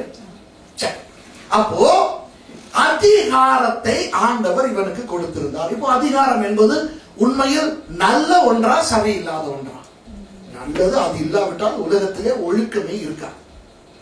குடும்பத்திலே ஆண்டவர் அதிகாரத்தை கொடுத்திருக்கிறார். தகப்பனுக்கு உரிய அதிகாரம், கணவன் தான் தலை. சரியா? சபையிலே அப்போஸ்தலர்கள், தீர்க்கதரிசிகள், போதகர்கள் என்ற அந்த ஒரு அதிகாரத்தை கொடுத்திருக்கிறார். சபையிலே மேய்ப்பர்களை கொடுத்திருக்கிறார், மூப்பர்களை கொடுத்திருக்கிறார், கண்காணிகளை கொடுத்திருக்கிறார். சரியா? நாட்டை எடுத்துக்கொண்டால் நாட்டை ஆட்சி செய்கின்ற அதிகாரங்களை கர்த்தர் கொடுத்திருக்கிறார். ஆகவே உலகத்திலே ஒரு குடும்பமாய் இருக்கட்டும், வேலை தளமாய் இருக்கட்டும், சபையாய் இருக்கட்டும், எந்த ஒரு அமைப்பிலும் ஒழுக்கம் காணப்பட வேண்டுமானால் அதிகாரம் இருக்க வேண்டும். சரியோ? இப்போ அதிகாரம் சம்பந்தமாக வருவது எது? பதவி. யாருக்கு அதிகாரம் செலுத்த முடியும்? பதவி உள்ளவருக்கு. சரிதானே? இப்போ எல்லா ஆண்களுக்கும் தலையாய் இருக்கின்ற அந்த பதவி கொடுக்க முடியும். சரியா? எப்போது? திருமணம் செய்த பிறகு. சரிதானே? திருமணம் செய்தால்தான் மனைவிக்கு தலையாய் ஒவ்வொரு ஆணும் வர முடியும். சரியா? ஆனால் திருமணம் செய்யாமல் ஒருவனுக்கு தலையாய் செயல்பட முடியுமா? முடியாது. அதுபோல ஒவ்வொருவருக்கும் அதிகாரம், பதவி ஆண்டவர் கொடுக்க விரும்புகிறார். உங்கள் எல்லாருக்கும் ஆண்டவர் ஏதோ ஒரு பதவியை வைத்திருக்கிறார். சில பதவிகளை இப்பொழுதே கொடுத்திருப்பார், சிலவற்றை பிறகு கொடுக்க போகிறார். சில பேருக்கு சில பதவிகளை கடைசி வரை கொடுக்கவே மாட்டார். அது அவருக்கு தெரியும் யாருக்கு கொடுப்பது என்று. சரிதானே? உலகத்தில் உள்ளவனே சொல்றான் தெரியுமா, ஆண்டவன் ஆட்டுக்கும் மாட்டுக்கும் வாழை அளந்து வச்சிருக்காங்க. உலகத்தில் உள்ளவனுக்கே தெரியுது. கிறிஸ்தவர்களுக்கு தெரியக்கூடாதா? கிறிஸ்தவர்களுக்கும் அப்படித்தான். ஆண்டவர் யார் யாருக்கு என்ன என்ன பதவிகள் எப்போ கொடுக்க வேண்டும் என்று அவர் தீர்மானித்து வைத்திருக்கிறார். அதை அவர் தலைமைத்துவங்கள் மூலமாக அழகாக கிரமமாகத்தான் வெளிப்படுத்துவார். சரியா? ஆனால் பதவி ஆசை யாருக்கு தான் இல்லை. சரியா? பதவி ஆசை யாருக்கு தான் இல்லை. அப்போ இன்றைக்கு நிறைய வீடுகளிலே மனைவிமார் தலையாக செயல்படுவதற்கான காரணம், மனைவிமாருக்கு சில பதவி ஆசைகள் வந்து புருஷனை ஆண்டு போடுகிறார்கள். சரியா? அந்த மனைவிமார் இன்னைக்கு வரல, அவங்களுக்கு இன்னைக்கு வர முடியல. நான் உங்களுக்கு சொல்றேன், நான் வேற அவங்களுக்கு வர முடியல, ஒருவேளை நாளைக்கு வருவாங்க. சரியா? சரிதானே? அது போல இப்போ இந்த பதவி ஆசை, இந்த பதவி ஆசை தவறல்ல. உண்மையை சொல்லுகிறேன், பதவி ஆசை தவறே அல்ல. சரியா? ஆனால் பதவி உரிய நேரத்தில் தேவனால் கொடுக்கப்பட்டால் ஒழிய நாம் அதை எடுத்துக்கொள்ள கூடாது. 79ஆம் ஆண்டு ரட்சிக்கப்பட்டேன். அப்போ எனக்கு வெறும் 11 வயது தான். ஆசை, ரட்சிக்கப்பட்டவுடன் ஆசை. அன்னைக்கு சொல்லி கொடுத்த பெட்ரோல் குடிச்ச நாய் மாதிரி அப்படிதான். சரியா? இந்த லட்சணத்துல ஆண்டவர் பாஸ்டர் பாஸ்கோ குணவர்தன மூலமா எனக்கு தீர்க்கதரிசனம் சொல்லிட்டார். என்னை ஆண்டவருக்குள்ள கொண்டு வந்து ஞானஸ்தானம் கொடுத்த பாஸ்டர் மூலமா ஆண்டவர் தீர்க்கதரிசனம் சொல்லிட்டார். என்ன தெரியுமா? நீ ஒரு பெரிய ஊழியக்காரனாய் வருவாய், நீ ஒரு சபையின் பாஸ்டராய் வருவாய், உன்னை உலகம் எங்கும் ஆண்டவர் கொண்டு போக போகிறார். ஐயோ ஐயோ ஐயோ, உலகம் எல்லாம் கொண்டு போக போறாப்பா. அப்ப நானும் ஒவ்வொரு மாதிரி ஒரு பாஸ்டராக போறேன்டாப்பா. உடனே சொல்லிட்டேன், இனி நான் ஸ்கூல் போறதில்ல. சும்மாவே ஸ்கூல் போறது நஞ்சு மாதிரி. ஸ்கூல் போறது நஞ்சு மாதிரி. இந்த தீர்க்கதரிசனம் வேற வந்துருச்சா, அம்மாட சொல்லிட்டேன், இனி ஸ்கூலுக்கு நான் போறதில்லை. இந்த லட்சணத்துல டிராக்ட் ஒன்று அடிச்சு கொடுத்துட்டானுங்க. இங்கிலீஷ்லயும் சிங்களத்திலையும் தமிழ்ல ஒரு பெரிய அழகான ட்ராக். 1982ஆம் ஆண்டு இந்த 9 கிரகங்களும் ஒரே லைன்ல வந்தது. இந்த 20 ஆண்டு அப்படி நடக்கும் தெரியுமா? இப்ப கொஞ்ச நாளைக்கு முதல் பிளட் மூன் எல்லாம் வந்துச்சு. இப்படியெல்லாம் வந்துட்டா சில பேர் அவுத்து போட்டுக்கிட்டு ஆடுவாங்க தெரியுமா? இந்த இயேசு வந்துட்டார், அந்த இயேசு வந்துட்டார், இதான் வந்துருச்சு, இந்த மத்தேயு 24ல சொன்னது வந்துருச்சு, 1 தெசலோனிக்கேயர்ல சொன்னது வந்துருச்சு. ஆனா என்ன தெரியுமா? அது பாட்டுக்கு வரும் போகும், இயேசு வரமாட்டார். வருவார், இயேசு வருவார், அவர் வரமாட்டார்னு நான் சொல்லல, வருவார். ஆனா சும்மா ஓவரா சில பேர் துள்ளிக்கிட்டு இருக்கிற மாதிரி எல்லாம் நடக்காது. அப்போ 79ல ஃபேமஸ் கதை என்ன தெரியுமா? 82 இயேசு வருகிறார், அடிச்சு கொடுத்துட்டான். அப்போ எனக்கு பெரிய சந்தோஷம். 3 வருஷங்கள் தான் சபை எடுத்துக்கொள்ளப்பட போகுது. இன்னும் 3 வருஷத்துல இந்த 3 வருஷமும் என்னத்துக்கு ஸ்கூலுக்கு போவானே? அப்போ ஆண்டவர் தீர்க்கதரிசனம் சொல்லிட்டார், என்னது உன்னை பாஸ்டர் ஆக்குவேன், உலகமெல்லாம் பண்ணுவேன். இவ்வளவு 3 வருஷத்துக்குள்ள நடக்கணுமே இல்லையா? ஆகவே நான் ஸ்கூலுக்கெல்லாம் போய்கிட்டு வந்திருந்தா வேஸ்ட். ஆகவே அம்மா கிட்ட சொன்னேன், அம்மா இனி ஸ்கூல் போக மாட்டேன், இனி நேர ஊழியம் தான். அம்மா சொன்னாங்க, அதெல்லாம் கிடையாது, ஒழுங்கா ஸ்கூல் போ. அப்ப எனக்கு வாழ்க்கையில நான் ரட்சிக்கப்பட்ட பிறகு கண்ட பிசாசு எது? நடக்குதா? என்ற ஜெபம் என்ன தெரியுமா? ஆண்டவரே, என் அம்மா உணர்ந்து மனம் திரும்ப வேண்டும், இல்லாவிட்டால் எடுத்துக்கொண்டு. இப்படி ஜெபம் பண்ணேன். ஏன்னா அம்மா ஒரு தடையாய் இருந்தார். சரியா? அப்புறம் எப்படி காலம் போகுது. காலம் போகும்போது திடீர்னு ஒரு நாள் அப்ப பாஸ்டர் மார்கள், அந்த பாஸ்டர் இறந்து போயிட்டார். எனக்கு தீர்க்கதரிசனம் சொன்ன என்னை ஆண்டவர்களை கொண்டு வந்த பாஸ்டர் போஸ்கோ குணவர்தன் இறந்து போயிட்டார். வேற பாஸ்டர் வந்தாச்சு. இப்ப அந்த பாஸ்டர் தான் வீட்டுக்கு வரும்போது அம்மா சொல்லுவாங்க, பாஸ்டர் இந்த இவன் ஒரே கரைச்சல் கொடுக்குறான், ஆண்டவர் தீர்க்கதரிசனம் சொல்லிட்டாரு தானே, அதனால ஸ்கூலுக்கு போக மாட்டேன் அப்படின்னு. அப்ப அந்த பாஸ்டர் மாரெல்லாம் என்ன சொன்னாங்க, தம்பி இங்க வா, நீ இப்படியெல்லாம் அவசரப்படக்கூடாது, ஏற்ற காலத்தில் உன்னை உயர்த்துவார், நீ நல்லா படிச்சு முடிச்ச பிறகு பைபிள் ஸ்கூல் போ, 3 வருஷம் பைபிள் ஸ்கூலுக்கெல்லாம் போய் வந்த பிறகு கர்த்தர் உன்னை இதெல்லாம் பயன்படுத்துவார் போது எனக்கு இவனுங்களை எல்லாம் பிசாசுகளா தெரியும். அம்மா பிசாசோட சேர்ந்து இந்த பிசாசெல்லாம் பண்ணுது. அப்ப நான் படிச்சு முடிக்கணுமா? இப்பதான் கிரேட் 6க்கு போயிருக்கிறேன் நான். சரி, ஓ லெவல் முடிக்கவே 4 வருஷம், அப்புறம் ஏ லெவலுக்கு இன்னொரு 2.5 வருஷம், அப்ப அங்க 6.5 வருஷம், அப்புறம் பைபிள் ஸ்கூலுக்கு 3 வருஷம்னா கிட்டத்தட்ட 10 வருஷத்துக்கு டைம் கொடுக்கலாம். ஆனா இயேசு எப்ப வர போறார்? 3 வருஷத்துல வர போறார். சரியா? இப்படி இருக்கும் போது ஒரு நாள் ஒரு பாஸ்டர் வீட்டுக்கு வந்தார். கேள்விப்பட்டு வந்தார். எங்களை நானும் கண்டதில்லை, யாரும் கண்டதில்லை. அந்த எங்களுக்கு தெரிஞ்ச பாஸ்டர் மாரெல்லாம் நல்ல வாலிபர்கள். இவர் கொஞ்சம் வயசு போனவரா இருந்தார். அவருடைய பேர் கூட அழகப்பன். அழகா இருந்தார், அப்பனை போல இருந்தார், பேருக்கு ஏத்த மாதிரி. வந்து அழகா உட்கார்ந்தார், நல்ல பைபிள் எல்லாம் கொண்டு வந்திருந்தார், இங்கிலீஷ் பைபிள் தான் கொண்டு வந்திருந்தார். வந்து எல்லாம் உட்கார்ந்துட்டார். அவர் டக்குன்னு என்கிட்ட சொன்னார், தம்பி, அவர்கிட்ட நான் என்ன போல சொன்னேன், பாஸ்டர் இப்படித்தான் எனக்கு இப்படி நடக்குது கொடுக்கணும். நான் சொன்னார், சரி என்கிட்ட வா, நான் உன்னை இப்பவே ஒரு ஒரு அசிஸ்டன்ட் ஊழியக்காரனாக்கி, கொஞ்சம் ஒரு 1.5 வருஷத்துக்கு பிறகு இது நடக்குது. சரியா? நான் உன்னை அப்படியே இந்த சபையில பாஸ்டர் ஆக்குறதுக்கு நடவடிக்கை எடுக்கிறேன். உடனே எனக்கு தெரிந்தது, கர்த்தருக்கு ஸ்தோத்திரம், கர்த்தர் இவர்கள் தடை விதிக்கிறார்கள், கர்த்தர் எனக்கான தேவதூதனை அனுப்பிவிட்டார். ஒளியின் தூதன மாதிரி வந்திருந்தார். சரியா? ரொம்ப சந்தோஷமா இருந்தது. ஆனா பிற்காலத்துலதான் எனக்கு தெரியும், நல்ல நேரம் என்னைய போக விடாதனால நான் போகல, அவ்வளவுதான். போக விடாதனால போகல. பிற்காலத்துலதான் எனக்கு கொஞ்சம் வளர்ந்து வரும்போது தான் எனக்கு தெரிய வந்தது, கள்ள உபதேச சபையில இருந்து வந்திருக்காங்க. அது ஒரு கள்ள உபதேச சபை. அந்த சபையின் பெயரை நான் சொல்ல விரும்பல, ஆனா அது ஒரு கள்ள உபதேச சபை. நரகம் எல்லாம் இல்லைன்னு நினைக்கிற ஒரு கள்ள உபதேச சபை. புரியுதா? ஆண்டவர் என்னை காத்தார். அப்போ அந்த பதவி ஆசை, தீர்க்க தரிசனங்கள் வரும்போது நமக்கு அவசரமாக இதெல்லாம் நடைபெற வேண்டும். பொறுமையா இருக்க ஆசை இல்லை, பதவி அல்லவா? அந்த நேரத்திலே நமக்கு பொறுமையாய் இருங்கள் என்று யாராவது சொன்னால் அவர்களை பார்க்க எதிரிகளை பார்ப்பது போல் இருக்கும். சரியா? எதிரிகளை பார்ப்பது போல் இருக்கும். அந்த நேரத்திலே சாத்தான் அந்த மன உடைவை பயன்படுத்தி ஒளியின் தூதனுடைய வேஷத்தை போட்டுக்கொண்டு வந்து எங்களை வெளியே கொண்டு போவாங்க. நிறைய சர்ச்சஸ்ல சில பேருக்கு வர்ஷிப் பண்ண விட மாட்டாங்க, இன்னும் கொஞ்ச நாள் ஆகும்பாங்க. மியூசிக் வாசிக்க விட மாட்டாங்க, டேலண்ட் மட்டும் இருந்தா போதாது. சரியா?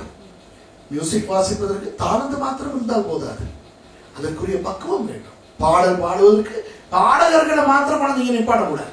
அப்படியா தான் பி சுசீலா, எஸ் ஜானகி, எஸ் பி சைலஜா, சித்ரா இவங்களை வச்சு நல்லா கொயர் ஒன்று உண்டாக்கலாமே, எவ்வளவு அழகா இருக்கும். யோசிச்சு பாருங்க, அவங்கள வச்சு இங்கே எஸ் பி பாலசுப்ரமணியன், மலேசியா வாசுதேவன், கேஜே ஜெயசுதாஸ் இவங்களை வச்சு ஒரு கிறிஸ்துமஸ் கேரல் வச்சா எப்படி இருக்கும்? ஜானகி அம்மா விபூதியோட வந்து நின்றுகிட்டு அல்லேலூயான்னு பாடிக்கிட்டு இருக்கும். சரி, யோசிச்சு பாருங்க எப்படி இருக்கும். இது இது இது தேவனுடைய பிரசன்னம். பாடுகிற தாளந்து, இசை வாசிக்கிற தாளந்து மாத்திரம் இருந்தால் போதாது, அதற்குரிய அழைப்பு, அர்ப்பணிப்பு, அபிஷேகம் இருக்க வேண்டும். சரியா? எந்த ஒரு ஊழியத்தை செய்யவும் கூட சும்மா பாருங்களேன், அந்த அப்போஸ்தலர் 6வது அதிகாரத்திலேயே இந்த விதவைகள் பிரச்சனை ஒன்று வந்து விட்டது. இந்த கிரேக்கர்கள் மத்தியிலே ஒரு நம்பிக்கை என்னவென்றால், கிரேக்கர்களா இருந்த பொழுது அவர்களுடைய கிரேக்க மத நம்பிக்கை என்னவென்றால், யாராவது செத்து விட்டால், ஆண் விசேஷமாக ஒரு ஆண் செத்து விட்டால் அந்த செத்தவர் தெய்வமாகிறார். சரியா? அப்போ அந்த செத்தவருடைய மனைவி ஒரு தெய்வத்தின் மனைவி. அப்போ கிரேக்கர்கள் விதவைகளை பயங்கரமாக மதித்தார்கள். அப்போ கிரேக்கர்கள் வந்து விதவைகள் யாராவது வந்தால் என்ன பண்ணிப்பார்கள்? ஒரு வரிசை இருந்தால் விதவை ஒன்று வரிசையில் நின்றால் முன்னாலே கொண்டு வந்து வரிசையில் நிக்காதீங்கம்மா, நீங்க தெய்வத்துக்கு கொண்டாட்டி வழங்குதா, கணவன் இறந்தவர். இதுதான் கிரேக்கர்களுடைய நம்பிக்கை. யூதர்களுடைய நம்பிக்கை என்ன தெரியுமா?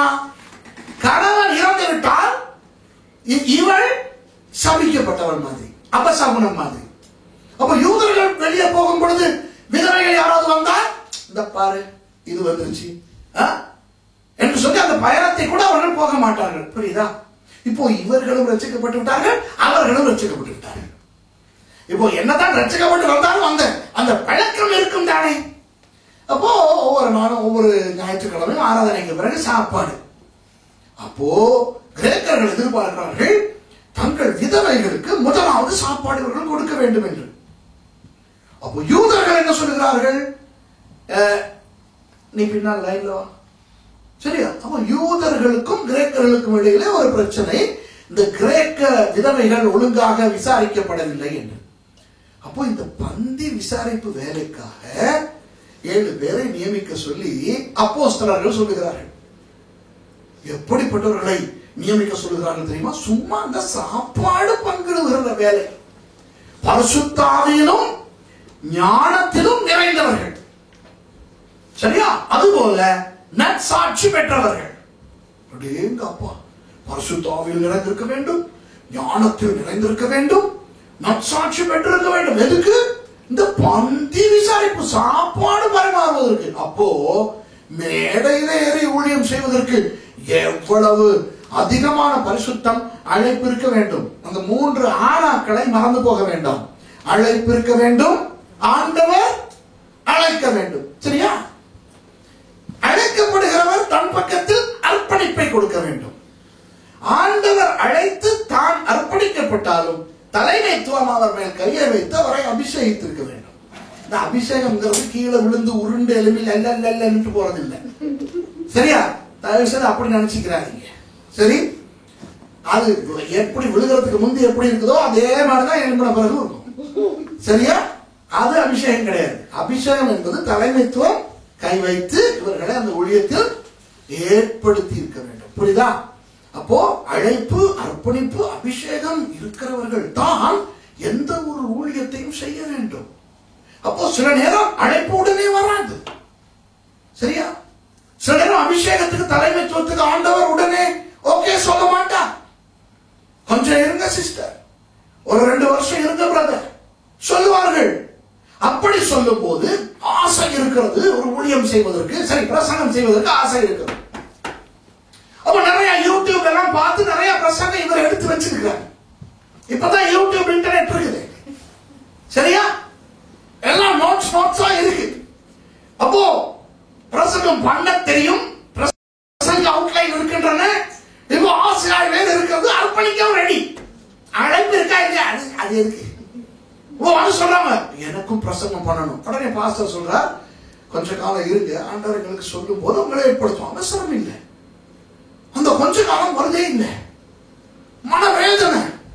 ஒரு யூடியூப் பார்த்து இந்த புக் இன்னும் பெருசாகுது. நிறைய அவுட்லைன் வருது, நிறைய பிரசங்கம் வருது. ஆனா பண்ணிக்கிறதுக்கு வழி இல்லை. அதை பார்த்து மன உடையும் போதுதான் பிசாசு வருவான். எங்க இருந்து? வேறொரு சபையில இருந்து வருவான். எப்படி இருக்கிறீங்க? Praise the Lord. நல்லா இருக்கிறீங்களா? என்ன செய்றீங்க? ஐயோ நீங்க எங்க சபைக்கு வாங்களே, உங்களுக்கு பிரசங்கம் பண்ண முடியுமா? உங்களை பார்க்கும் போதே ஒரு பிரசங்கி மாதிரி விளக்குதா? ரெண்டு தெய்வமே, நான் பிரசங்கம் பண்றேன் ஆசையில் இருக்கிறது இந்த ஆளுக்கு தெரியாதே. விளக்குதா? நீங்க வாங்க, எங்க சபையில ஊழியம் இருக்கு, வார்த்தை கொடுங்க, வாங்க உங்களுக்காக நாங்க ஜெபிக்கிறோம். வாவ். ஆனா தெரியாது யார் கூப்பிடுறா? மாமா. விளக்குதா? அப்பா முடியாதுட்டார் இல்லையா, கொஞ்ச காலம் ஆகுட்டார் இல்லையா, யார் கூப்பிடுறா? மாமா. மாமா எப்படி வருகிறார்? ஒளியின் தூதனுடைய வேஷத்தை போட்டுக்கொண்டு வருகிறார். அதனால இவருக்கு அடிச்சு சொன்னாலும் வர்றது மாமான்னு நம்பவே மாட்டார். விளக்குதா? கர்த்தர் எனக்கு சொன்னார், நான் உன்னை ஒரு பிரசங்கி ஆக்குவேன் என்று கர்த்தர் எனக்கு வார்த்தை கொடுத்திருக்கிறார். நான் ஆயத்தம். தலைமைத்துவம் ஏதோ ஒரு காரணத்துக்காக யாராவது போய் என்னை குறித்து போட்டுக் கொடுக்கிறார்கள் போல் இருக்கிறது. அடிக்கடி நான் கண்டிருக்கிறேன். அவர் அந்த ரூமிலே பாஸ்போர்ட் பேசிக் கொண்டிருப்பார். நான் போனவர் கதையை நிறுத்தி விடுகிறார். இதுதான் எனக்கு தெரியும். சரியா? நான் போகிறேன், டாடா பாய் பாய் போயிடுவாங்க. என்ன நடக்கும் தெரியுமா? போனா அடுத்த ஞாயிற்றுக்கிழமை அங்க பிரசங்கம். இதுதான் ஆச்சரியம்.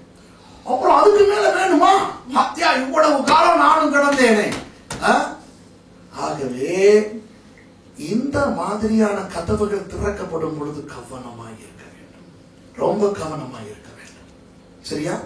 திறக்கப்படுகிற எல்லா கதவுகளும் கர்த்தர் திறக்கிற கதவுகள் அல்ல.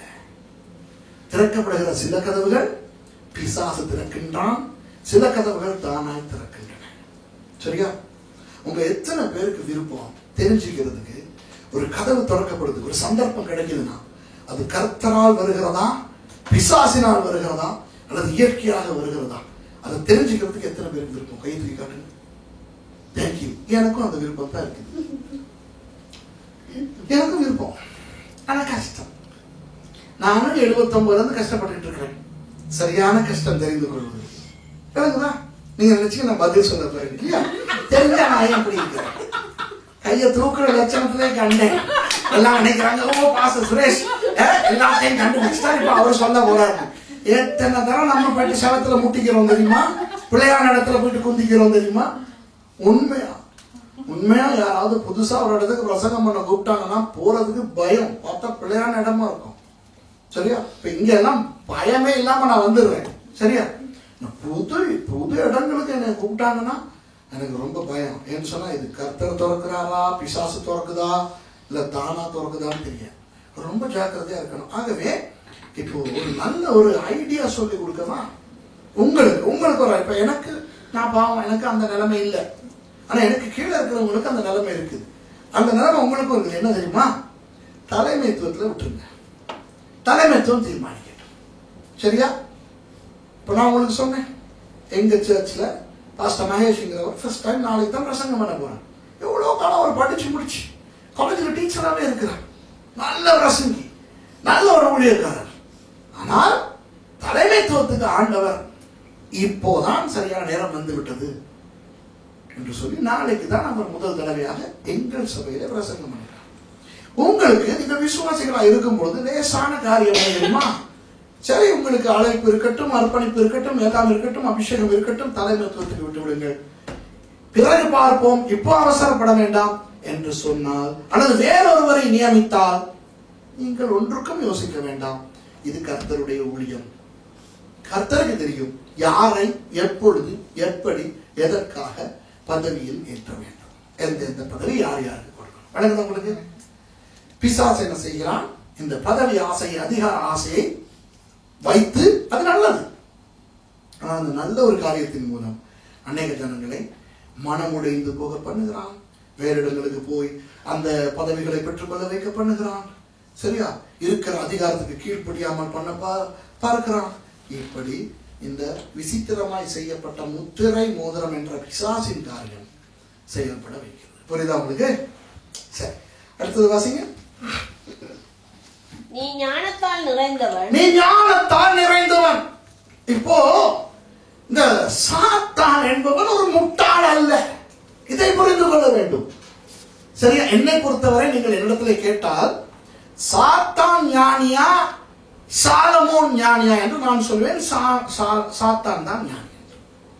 ஏனென்றால் சாலமோனுக்கு ஆண்டவர் பயங்கர ஞானத்தை கொடுத்தார். என்ன சொன்னார் தெரியுமா?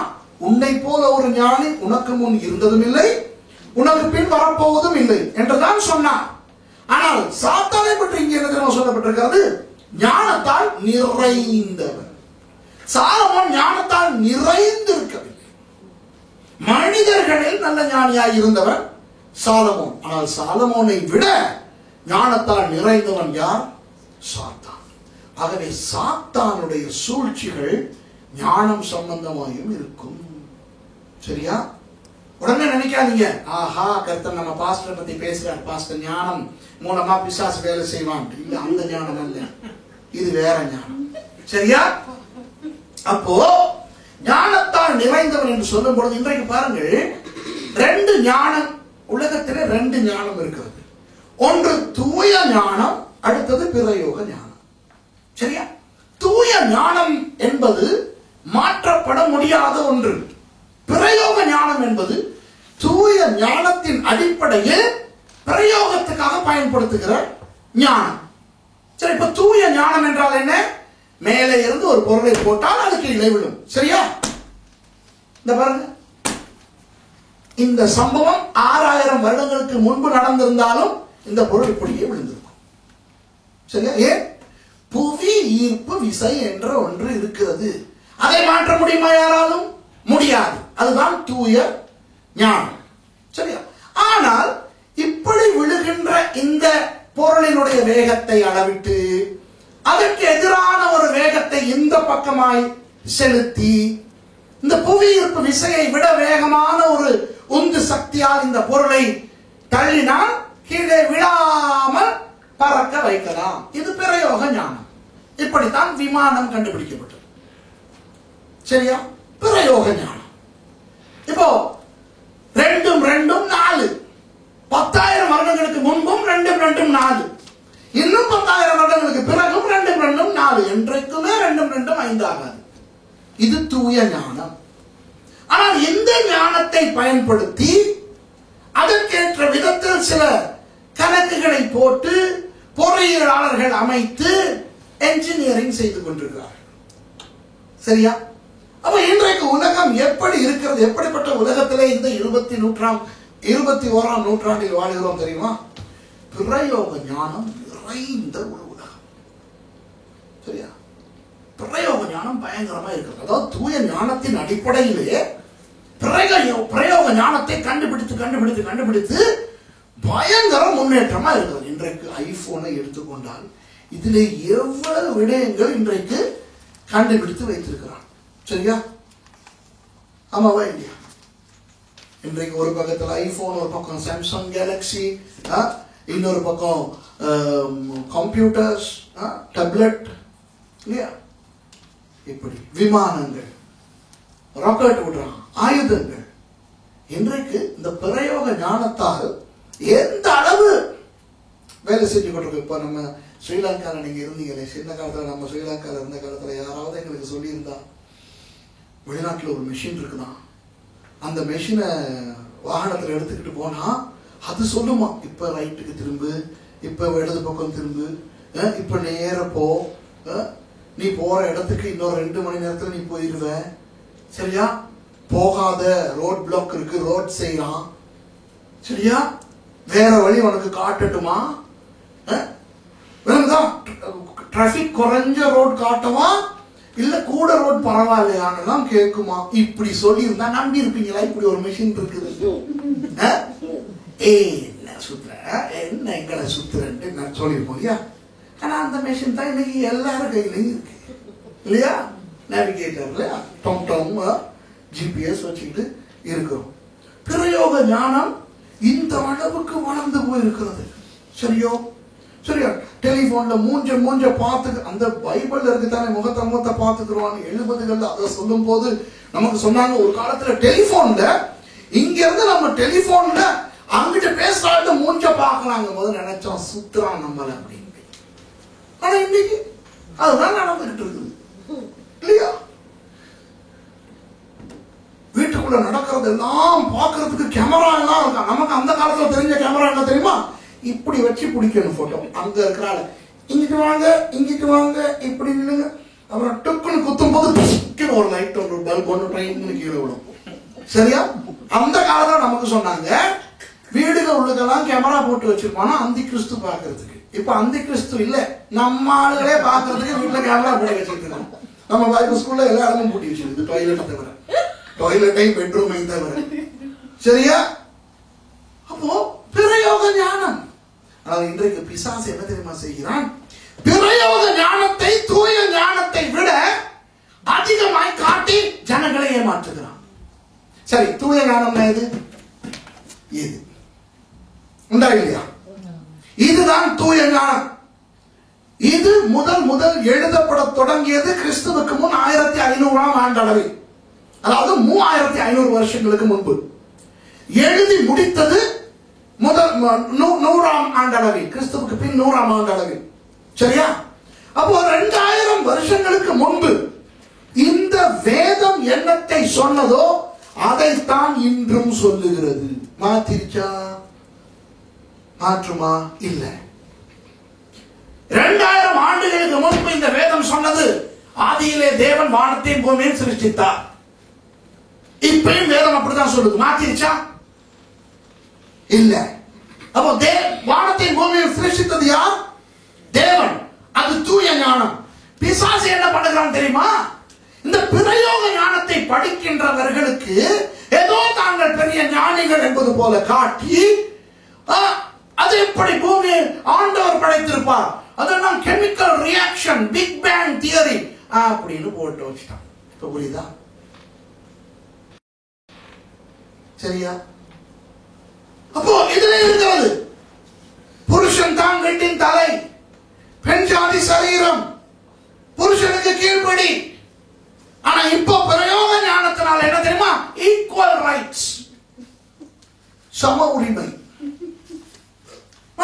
இங்க போட்டிருக்குது ஆம்பளையோட ஆம்பளை சேர்ந்தா அசுத்தம், கொல்லணும் அவங்கள. சரியா? ஆணோடு ஆண் சேர்ந்த அந்த ஒரு காரணத்தினால், தன்னின சேர்க்கையினால் சோதோம் கோமோராவை அழித்தார் அக்கினி கொண்டு ஆண்டவர். பிரயோக ஞானம் இப்ப என்ன சொல்லுகிறது?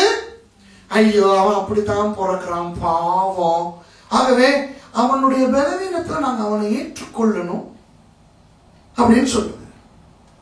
இன்னும் கொஞ்ச நாள் போனா சின்ன பிள்ளைகளை நாசம் பண்றாங்க இருக்கான், அவனையும் ஏற்றுக்கொள்ள வேண்டி வரும். ஏன்னா அவன் அப்படித்தான் பிறக்கிறான். ஐயோ பாவம், அவன் பிறக்கும் போதே சின்ன பிள்ளைகளை கழுத்தை நெரிச்சு கொள்றது அந்த ஆசையில தான் பிறந்திருக்கான், அதையும் ஏற்றுக்கொள்ளணும்.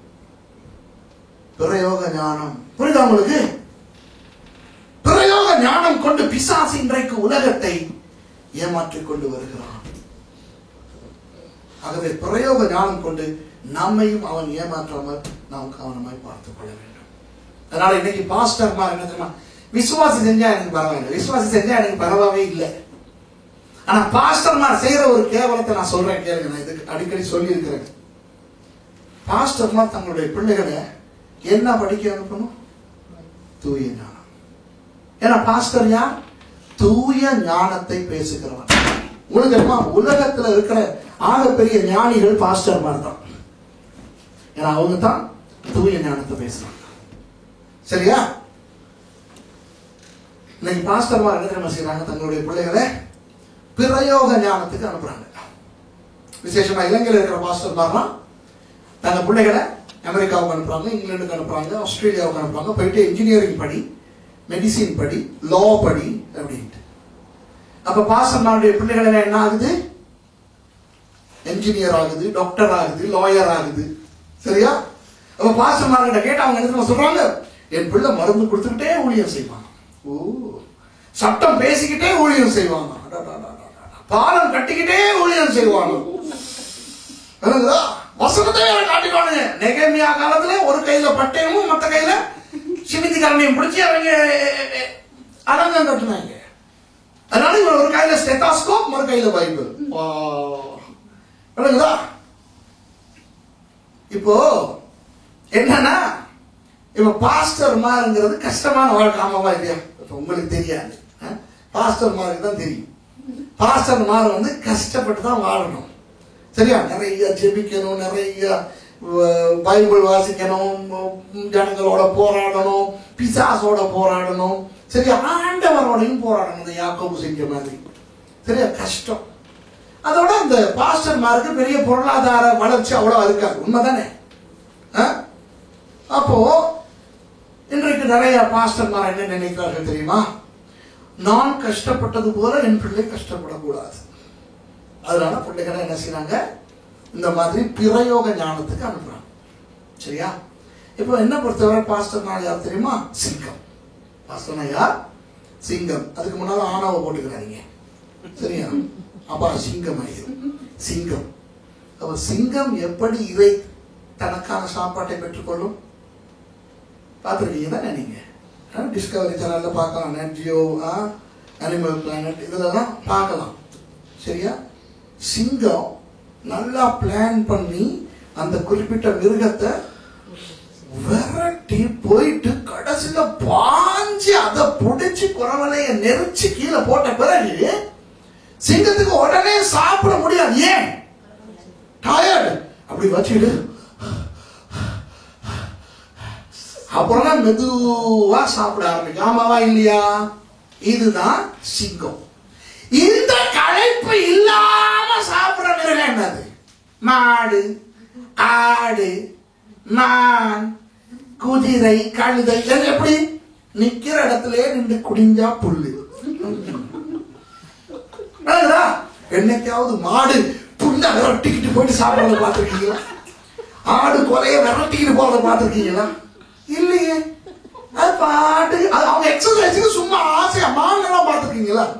அவங்க எக்ஸசைஸுக்கு சும்மா சொல்லி சொல்லி ஓடுவாங்க. சாப்பிடறதுக்கு அப்படி ஓட மாட்டாங்க, நிக்கிற இடத்திலேயே சாப்பிடுறாங்க. நிறைய பாஸ்டர்மார் தாங்கள் சிங்கங்களை போல கஷ்டப்பட்டு இறை தேட வேண்டும், என் பிள்ளை அப்படி வரக்கூடாது என்பதற்காக தங்கள் பிள்ளைகளை மாடுகளாக்கி கொண்டிருக்கிறார்கள். அப்போ சிங்கங்களோட பிள்ளைகள் என்ன ஆகிருக்குது? மாடுகளாகி இருக்குது. அதுல பாஸ்டர்மாருக்கு பெருமை. என் பிள்ளை வந்து இப்போ ஆஸ்திரேலியா இருக்கிறான், அவர் என்ஜினியரா இருக்கிறான், என் பிள்ளை இப்ப அமெரிக்கால இருக்கிறான். விளங்குதா? காதை பிடிச்சி திருவணும் இந்த பாஸ்டர்மார். ஆனா அறிவு கிட்ட பையனே, சரியா? உன் பிள்ளைய சிங்கமா வளர்த்திருக்கணும் இல்லையா? அப்போ இந்த பிரயோக ஞானத்தினால் கவரப்பட்ட உலகம். விளங்குதா? பிரயோக ஞானத்தால் கவரப்பட்ட உலகம். நிறைய பேருக்கு பைபிள் காலேஜ் போக விருப்பம் இல்லை. பைபிளை என்ன படிக்கிறது? வேற யூனிவர்சிட்டிஸ் போகத்தான் விருப்பம். விளங்குதா? ஆனால் உண்மையாக சொல்லுகிறேன், இந்த ஞானம் தான் தூய ஞானம். இந்த ஞானம் தான் பரிசுத்த ஞானம். இந்த ஞானம் தான் பரலோகத்துக்கு நம்மை சேர்க்கிற ஞானம். அப்போ பிசாசு இந்த உலக ஞானத்தை காட்டி நம்மை வஞ்சிக்காதபடி கவனமா இருக்கணும். உலக ஞானம் கூடாதுன்னு நான் பேசுறேன். உலக ஞானம் வேண்டும். நான் உலக ஞானம் இந்த உலகத்திலே வாழ்ந்து சாப்பிட்டு இருப்பதற்கு தான் தேவை. நான் நம்முடைய நித்திய வாழ்க்கைக்கான ஞானம் என்ன ஞானம்? தூய ஞானம், வேத ஞானம், பரலோக ஞானம். ஓகே, சரி. அடுத்தது மூன்றாவது, பூரண அழகுள்ளவள். ஓகே, அந்த முதல்ல சொன்னேனே, கருப்பா வருவான், சிகப்பு கலர் அண்டவேர் போட்டுக்கிட்டு, அது அழகாவா இருக்கும். இன்றைக்கு அநேகருக்கு பிசாசை பற்றின ஒரு வித்தியாசமான உண்மையற்ற கற்பனை தான் இருக்கிறது. பிசாசு அசிங்கமானவன், அலங்கோலமானவன், கருப்பானவன். சரியா? ஆனா இந்த இடத்துல என்ன போட்டிருக்கிறது? நீ பூரண அழகுள்ளவன். இந்த சாத்தான் விழுவதற்கு முன்னே தேவ தூதர்களில் ஒருவனாக இருந்தானே, அத்தனை தேவ தூதர்களையும் விட இவன் தான் அழகாக இருந்தான். ஆண்டவரை போல அழகு யாரும் இல்லை. ஆனா ஆண்டவருக்கு அடுத்தபடியாக ஞானத்தில் மாத்திரமல்ல அழகிலும் பூரணமாய் இருந்தான். புரியுதா? பூரண அழகுள்ளவன், சும்மா அழகுள்ளவன் என்று சொல்லவில்லை. எப்படி ஞானத்தால் நிறைந்தவன் என்று சொல்லியிருக்கிறதோ அது போலவே அழகுக்கும் சொல்லியிருக்கிறது பூரண அழகுள்ளவன். இப்ப பாருங்கள், இன்றைக்கு அநேக வாலிபர்கள் ஆண்டவரை விட்டு விழுந்து போவது இந்த அழகினால் தான். சரியா? நல்லா நல்லா கிட்டார் வாசிக்கிட்டு இருப்பாங்க. சரியா? சில வாலிபர்கள் அழகா ஆண்டவருக்கு பாட்டு பாடி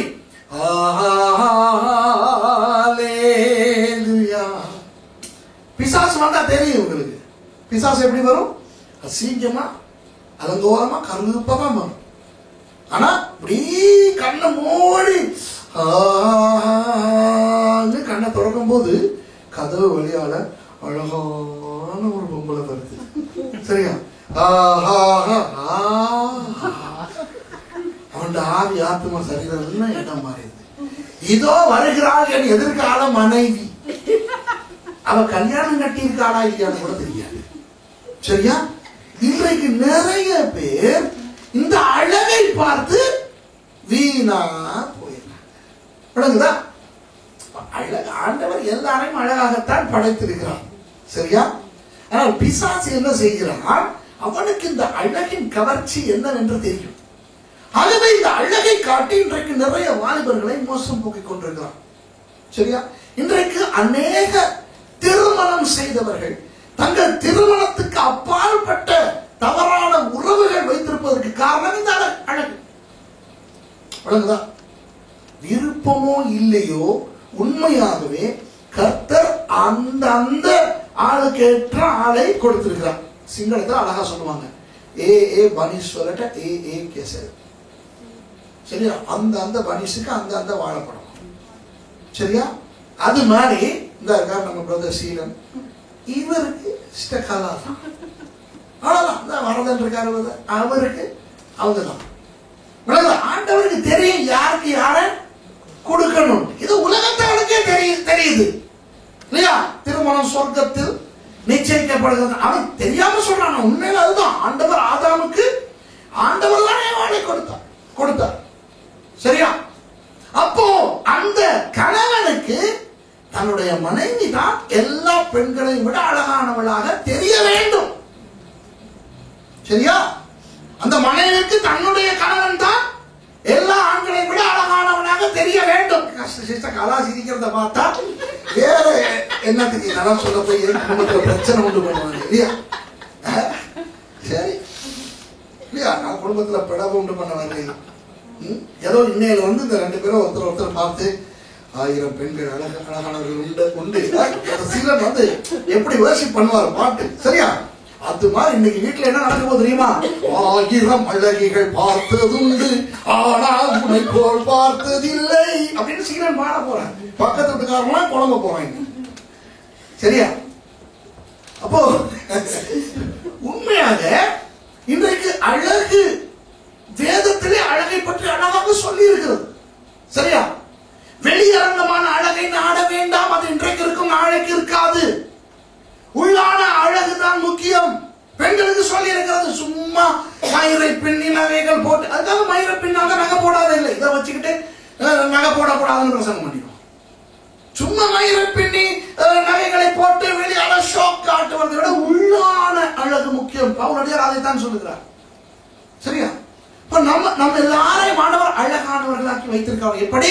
பாவம் என்கின்ற அசிங்கத்தை அகற்றி பரிசுத்தவான்கள் என்ற அழகை நமக்கு கொடுத்திருக்கிறார். சரியா? அப்போ இந்த உலகத்தில் இருக்கிற அழகை பிசாசு காட்டி நம்மை வஞ்சித்து போடாதபடி நாம் கவனமா இருக்க வேண்டும். இன்றைக்கு நம்முடைய கணவனுடைய மனைவி, மனைவியுடைய கணவன், பிள்ளை, இவர்கள் ஒருவர் அவர்கள் ரசிக்க வேண்டும். இன்றைக்கு அந்த ரசனை கிடையாது. சரியா? வேற எங்கோ இருப்பவர்களை ரசிக்க போய் தான் இன்றைக்கு பாவம் இன்றைக்கு குடும்பங்களுக்குள்ளே பிளவுகள் வந்திருக்கின்றன. சரியா? பிசாசு இந்த அழகை வைத்து பயங்கரமாக உலகத்தை ஏமாற்றிக் கொண்டிருக்கான். அதை நாம் விளக்கப்படுத்த வேண்டிய அவசியமே கிடையாது. அவன் அழகானவன். சரியா? நமக்கு இயேசுவின் ஞானம் இருக்கிறது, இயேசுவின் நாமம் இருக்கிறது. சரியா? இயேசுவின் நாமம், வேதம் இருக்கிறது. சரியா? இயேசுவின் ரத்தம் இருக்கு. இதையெல்லாம் வச்சுக்கிட்டு ரெடியா இருக்கிறோம். வா பிசாசே, ஒரு வழி பண்றேன் உன்னைய, வா பிசாசே. எப்படி எதிர்பார்க்கிறோம்? இந்த கருப்பா அசிங்கமா ஊத்தியா நாத்தமா வருவான்னு எதிர்பார்த்துக்கிட்டு இருக்கோம். ஆயுதங்கள் எல்லாம் இருக்கு. ஆனா வர்றது யாரு? நல்லா அழகா ஆட்டிக்கிட்டு ஒண்ணு வருது. சரியா? வந்த உடனே praise the Lord, praise the Lord. என்ன செய்றீங்க? நான் ஒரு ஆள் வார வரைக்கும் பாத்துருக்கேன். பிசாசு வேற சொல்றேன். நான் வரல. ஐயோ நீங்க வரலாம். வர்றதே பிசாசு. ஆனா தெரியுது இல்ல, எதிர்பார்க்கறது வேற ரூபத்துல வரும் தானே. பிசாசு பக்கத்துல வச்சுக்கிட்டு பிசாசு தோல்ல கைய போட்டுக்கிட்டு இவரு அந்த பிசாசு வரும்னு பாத்துக்கிட்டு இருக்காரு. இது பக்கத்துல இருக்குது. விளங்குதா? இன்றைக்கு அநேக அசிங்கமான பிசாசு வருவான் என்று எதிர்பார்த்து அவன் அழகாக வருவதை அறியாமல் வீணாய் போய் கொண்டிருக்கிறார். விளங்குதா? சரியா? அப்போ முதலாவது அதிகாரம், இரண்டாவது ஞானம், மூன்றாவது அழகு. அடுத்தது வாசிங்க. நீ தேவனுடைய தோட்டமாகிய ஏதேனில் இருந்தவன். நீ தேவனுடைய தோட்டமாகிய ஏதேனில் இருந்தவன். ஏதேன் தோட்டம் என்று சொல்லும் பொழுது அது ஒரு அமைதியான ஒரு சூழ்நிலை. சரியா? ஒரு அமைதியான சூழ்நிலை. இப்ப பாருங்கள், நம்முடைய வாழ்க்கைக்கு அமைதி கண்டிப்பாய் அவசியம். எந்த நேரமும் ஆடி ஓடி திரிய முடியாது. ஓய்வு, உறக்கம், அமைதி அவசியம். சில நேரம் சில அழகான இடங்களுக்கு போய், இப்போ மனோ தத்துவத்திலே சொல்லுவோம், சில நேரம் சில பேருக்கு மன அழுத்தங்கள் உண்டா இருக்கும் என்றால் அவர்கள் வாழுகிற சூழலை பார்ப்போம். அவர்கள் வாழுகிற சூழலை விட்டு அவர்களை வெளியே எடுத்து ஒரு நல்ல ஒரு குளக்கரைக்கு கொண்டு போய் கொஞ்ச நேரம் அப்படியே ரிலாக்ஸ்டா இருக்கும். அப்படியே கொஞ்சம் அமைதியா இருந்த, சத்தங்கள் எல்லாம் வேணாம். அந்த அமைதியான அந்த ஏதேன் தோட்டம் எவ்வளவு அமைதியா அழகா இருந்திருக்கும் யோசிச்சு பாருங்க. இன்றைக்கு இந்த பாவ உலகத்திலே இருக்கிற சில பூங்காக்களே மிகவும் அழகான பூங்காக்களாக இருக்கின்றன. பாவம் வர முன்பு அந்த ஏதேன் தோட்டம் எவ்வளவு அமைதியான அழகான ஒரு இடமா இருந்திருக்கும். அந்த அமைதியான அந்த அழகான அந்த சூழல் எப்படிப்பட்டது என்று இவனுக்கு நன்றாய் தெரியும். பரலோகத்திலே ஏதேன் தோட்டம், பரலோகம் ஏதேன் தோட்டம் என்று சொல்லப்படுகிறது. இது ஆதாம் ஏவாள் இருந்த ஏதேன் தோட்டம் அல்ல. சரியா? ஆனால் பரலோகத்தை ஏதேன் தோட்டம் என்று காட்டி அதிலே நீ இருந்தவன் என்று சொல்லி இருக்கிறது. அப்போ பிசாசுக்கு தெரியும் இந்த அமைதி, இந்த இந்த இந்த அமைதியான சூழல், இந்த அழகான சூழல் எப்படி என்று. உங்களுக்கு தெரியுமா, இன்றைக்கு எத்தனையோ வெள்ளைக்காரர்கள், குறிப்பாக இலங்கை, இந்தியா, சீனா போன்ற நாடுகளுக்கு போகிறார்கள். எதற்கு தெரியுமா? தியானம் செய்வது. தியானம் செய்வது. சரியா? அதாவது இந்த தியானத்தை பிசாசு எப்படி, இந்த ஏதேன் தோட்ட அனுபவத்தை எப்படி கொண்டு வந்திருக்கிறான் என்றால், உங்களை வெறுமையாக்கிக் கொள்ளுங்கள், வெறுமையாக்கிக் கொள்ளுங்கள். அப்படியே கண்களை மூடி அப்படியே அமைதியா இருந்து உங்க சிந்தனைகளை எல்லாம் அகற்றி அப்படியே தியானமா இருங்க. அந்த தியானத்தோட சேர்ந்து எக்ஸசைஸ் எடுங்க. யோகாசனம்ங்கிறது அதுதான். சரியா?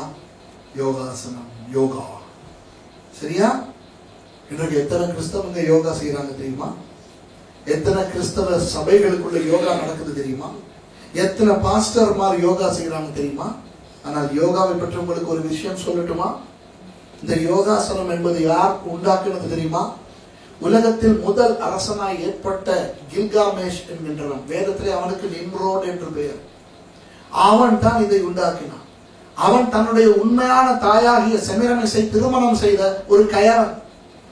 அவனுக்கும் அவன் தாய்க்கும் பிறந்த பிள்ளை தம்மூஸ். தாயுடைய பெயர் செமிரமிஸ். வேதத்திலே அந்த செமிரமிஸ், அந்த தம்மூஸ் வணக்கங்களை பற்றி இருக்கின்றன. தோப்பு விக்கிரகங்கள் என்று தமிழிலே நீங்கள் பார்க்கும் ஒவ்வொரு இடமும் அந்த செமிரமிஸ் என்கின்ற அந்த தேவதை, பாபிலோன் தேவதை பற்றின விக்கிரகங்கள் என்றே மறந்து போகாதீர்கள். சரியா? தம்மூஸ் என்ற பெயரோடு கூட ஏசாயா, எசேக்கியேல் போன்ற புத்தகங்களிலே வருகின்றன. சரியா? ஆகவே இந்த கில்காமேஷ் என்கின்ற இந்த நிம்ரோட் யாராவது என்னை அணுகி எனக்கு இருக்கிற அந்த சக்தியை நீங்கள் பெற்றுக்கொள்ள வேண்டும் என்றால், சக்தி என்றால் ரா, சரியா? அதுதான் சூரியன். அதை நீங்கள் பெற்றுக்கொள்ள வேண்டுமானால் நான் உட்காரும் விதத்திலே நீங்கள் உட்கார்ந்து நான் நிற்கும் விதத்தில் நின்று இந்த ஆசனங்களை செய்ய வேண்டும் என்று அவன் உருவாக்கிய ஆசனம் தான் யோகாசனம்.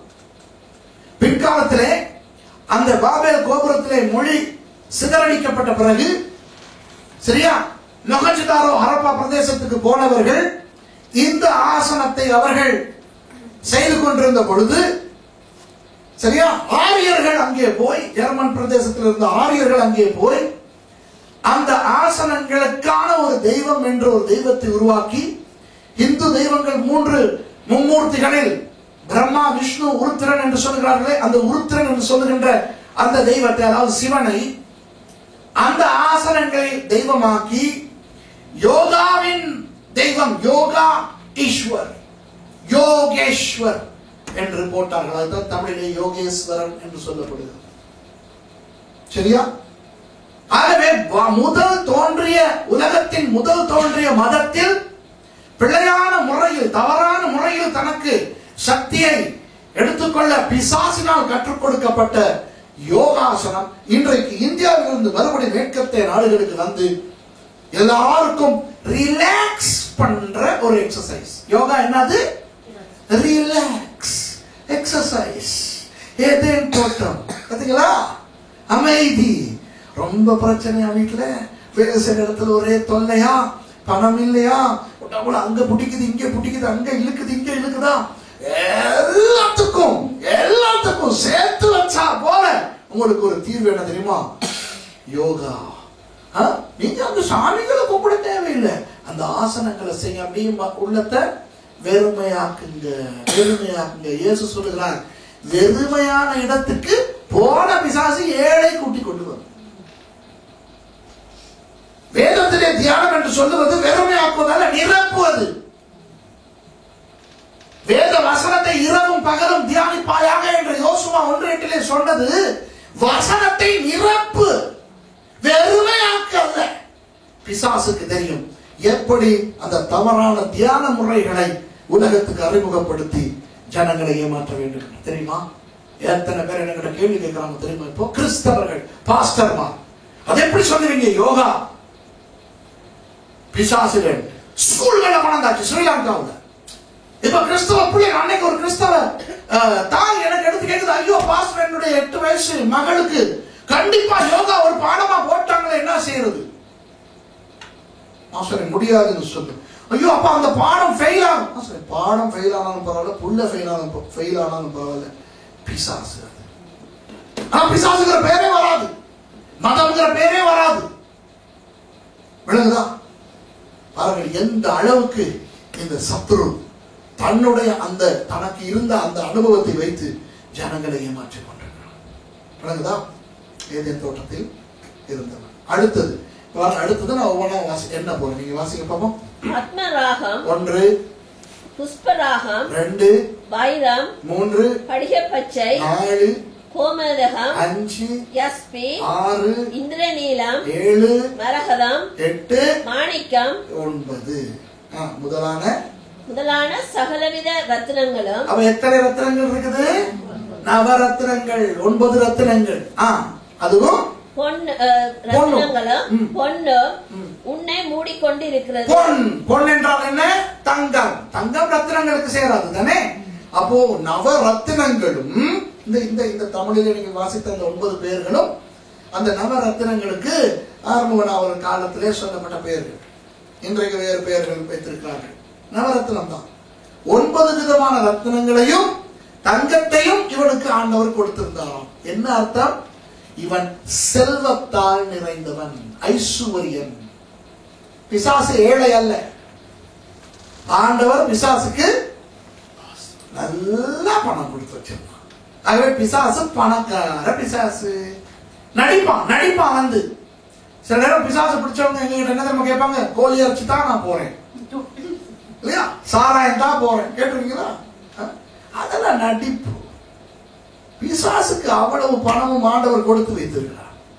செல்வத்தால் நிறைந்தவன். இந்த பண ஆசை எல்லா தீமைக்கும் வேறா இருக்கிறதா இல்லையா? பணம் தீமைக்கு வேறல்ல, பணம் நல்லது. ஆனால் பண ஆசை எல்லா தீமைக்கும் வேறு. இப்ப நான் உங்களுக்கு சொன்னேன், தேவ தூதனுக்கே ஆண்டவர் இதை கொடுத்திருந்தாலும் எங்களுக்கு கொடுத்திருக்க மாட்டாரா? இப்ப எங்களுக்கு ஆண்டவர் ஐஸ்வர்யம் கொடுக்க மாட்டாரா? ஆண்டவர் எங்களுக்கு ஐஸ்வர்யம் கொடுக்க விருப்பம் இல்லையா? கொடுப்பார். ஆனால் யார் யாருக்கு எவ்வளவு கொடுக்க வேண்டுமோ அவ்வளவுதான் கொடுப்பார். அளவுக்கு மீறி கொடுத்தா அது அவனுக்கு ஆபத்தை விளைவிக்கும் என்று ஆண்டவருக்கு தெரியும். ஆனால் பிசாசு என்ன தெரியுமா செய்வான்?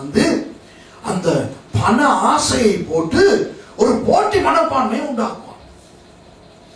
குடும்பங்களுக்குள்ளே கொண்டு வந்து போட்டு அந்த குடும்பத்துக்கு அந்த பொருள் இருக்கிறது எங்களுக்கும் வேண்டும். சரியா? இப்ப 54 இன்ச்சு LED டிவி வாங்கிட்டாங்க. நம்ம எப்படி 34 இன்ச்சு பார்க்கறது? அவங்க 54 இன்ச்சு வச்சிருக்காங்க. விளங்குதா? அவங்க LED வச்சிருக்காங்க, நாங்க எப்படி LCD வச்சிருக்கிறது. சரியா? அவன் MacBook Pro வச்சிருக்கானா, எப்படி மைக்ரோசாஃப்ட் கம்ப்யூட்டர் வச்சிருக்க முடியும். சரியா? அவன் iPhone 6 வச்சிருக்கானா, எப்படி iPhone 5 வச்சிருக்க முடியும். சரியா? விளங்குதா உங்களுக்கு? அப்போ போட்டி, ஆசை, பண ஆசை. அது மாத்திரமல்ல, சபைக்குள்ளே கொண்டு வந்து போடுகிறான். சில பாஸ்டர்மாருக்கு மற்ற சபைகளை போல தங்களுடைய சபை பெருசா வரணும். ஆள் இருந்தா பரவாயில்ல, ஆள் இல்லாத சபைகளும் பெருசா கட்டுறாங்க. ஒரு சர்ச் ஓப்பனிங்க்கு நான் போயிருந்தேன். தெய்வம் சரி கூப்பிட்டாங்கன்னு போயிட்டேன். பிரம்மாண்டமான ஒரு சர்ச், அவ்வளவு அழகா இருக்கு. எங்க எது எப்படின்னு சொல்ல மாட்டேன், சொல்லாம சொல்றேன். போய் அந்த சர்ச்ல பார்த்தா பயங்கர வரவேற்பு, பயங்கர இது. அப்புறம் பார்த்தா தான் தெரியுது 20 பேர் தான் இருக்கிறாங்களா ஆத்துமாக்கள். ஆனா எப்படியோ அந்த பணத்தை எடுத்து பெரிய பிரம்மாண்டமா சர்ச் கட்டியிருக்காங்க. சபை கட்டிடம் யாருக்கு தேவை? ஜனங்கள் ஆராதிக்க. ஜனங்களே இல்லாம சர்ச்சை கட்டிட்டு உட்கார்ந்து இருக்கிறது பண திமிரை காட்டும். புரியுதா உங்களுக்கு? சில பாசமரங்களை சொல்லுவாங்க, நான் பிராண்டட் ஷர்ட் தான் போடுவேன், பிராண்டட் ஷர்ட் தான் உடுத்துவாங்க. சரி, ஒருத்தர் சொல்றாரு எனக்கு அமெரிக்கால வச்சு, ஒருத்தர் சொல்றாரு நான் $90 குறைவான சர்ச் போடுறது ஷர்ட் போடுறது இல்லை. $90 $90. நான் $9 பார்த்தாலே 40 தடவை யோசிப்பேன். $9 இலங்கை ரூபாய்க்கு 1200 1200 வாங்கணுமா? 90க்கு குறைவா வாங்க மாட்டாங்க. சில பேர், சில ஊழியக்காரங்க இருக்கிறாங்க, அவங்க ஃபர்ஸ்ட் கிளாஸ்ல மட்டும்தான் பார்ப்பாங்க.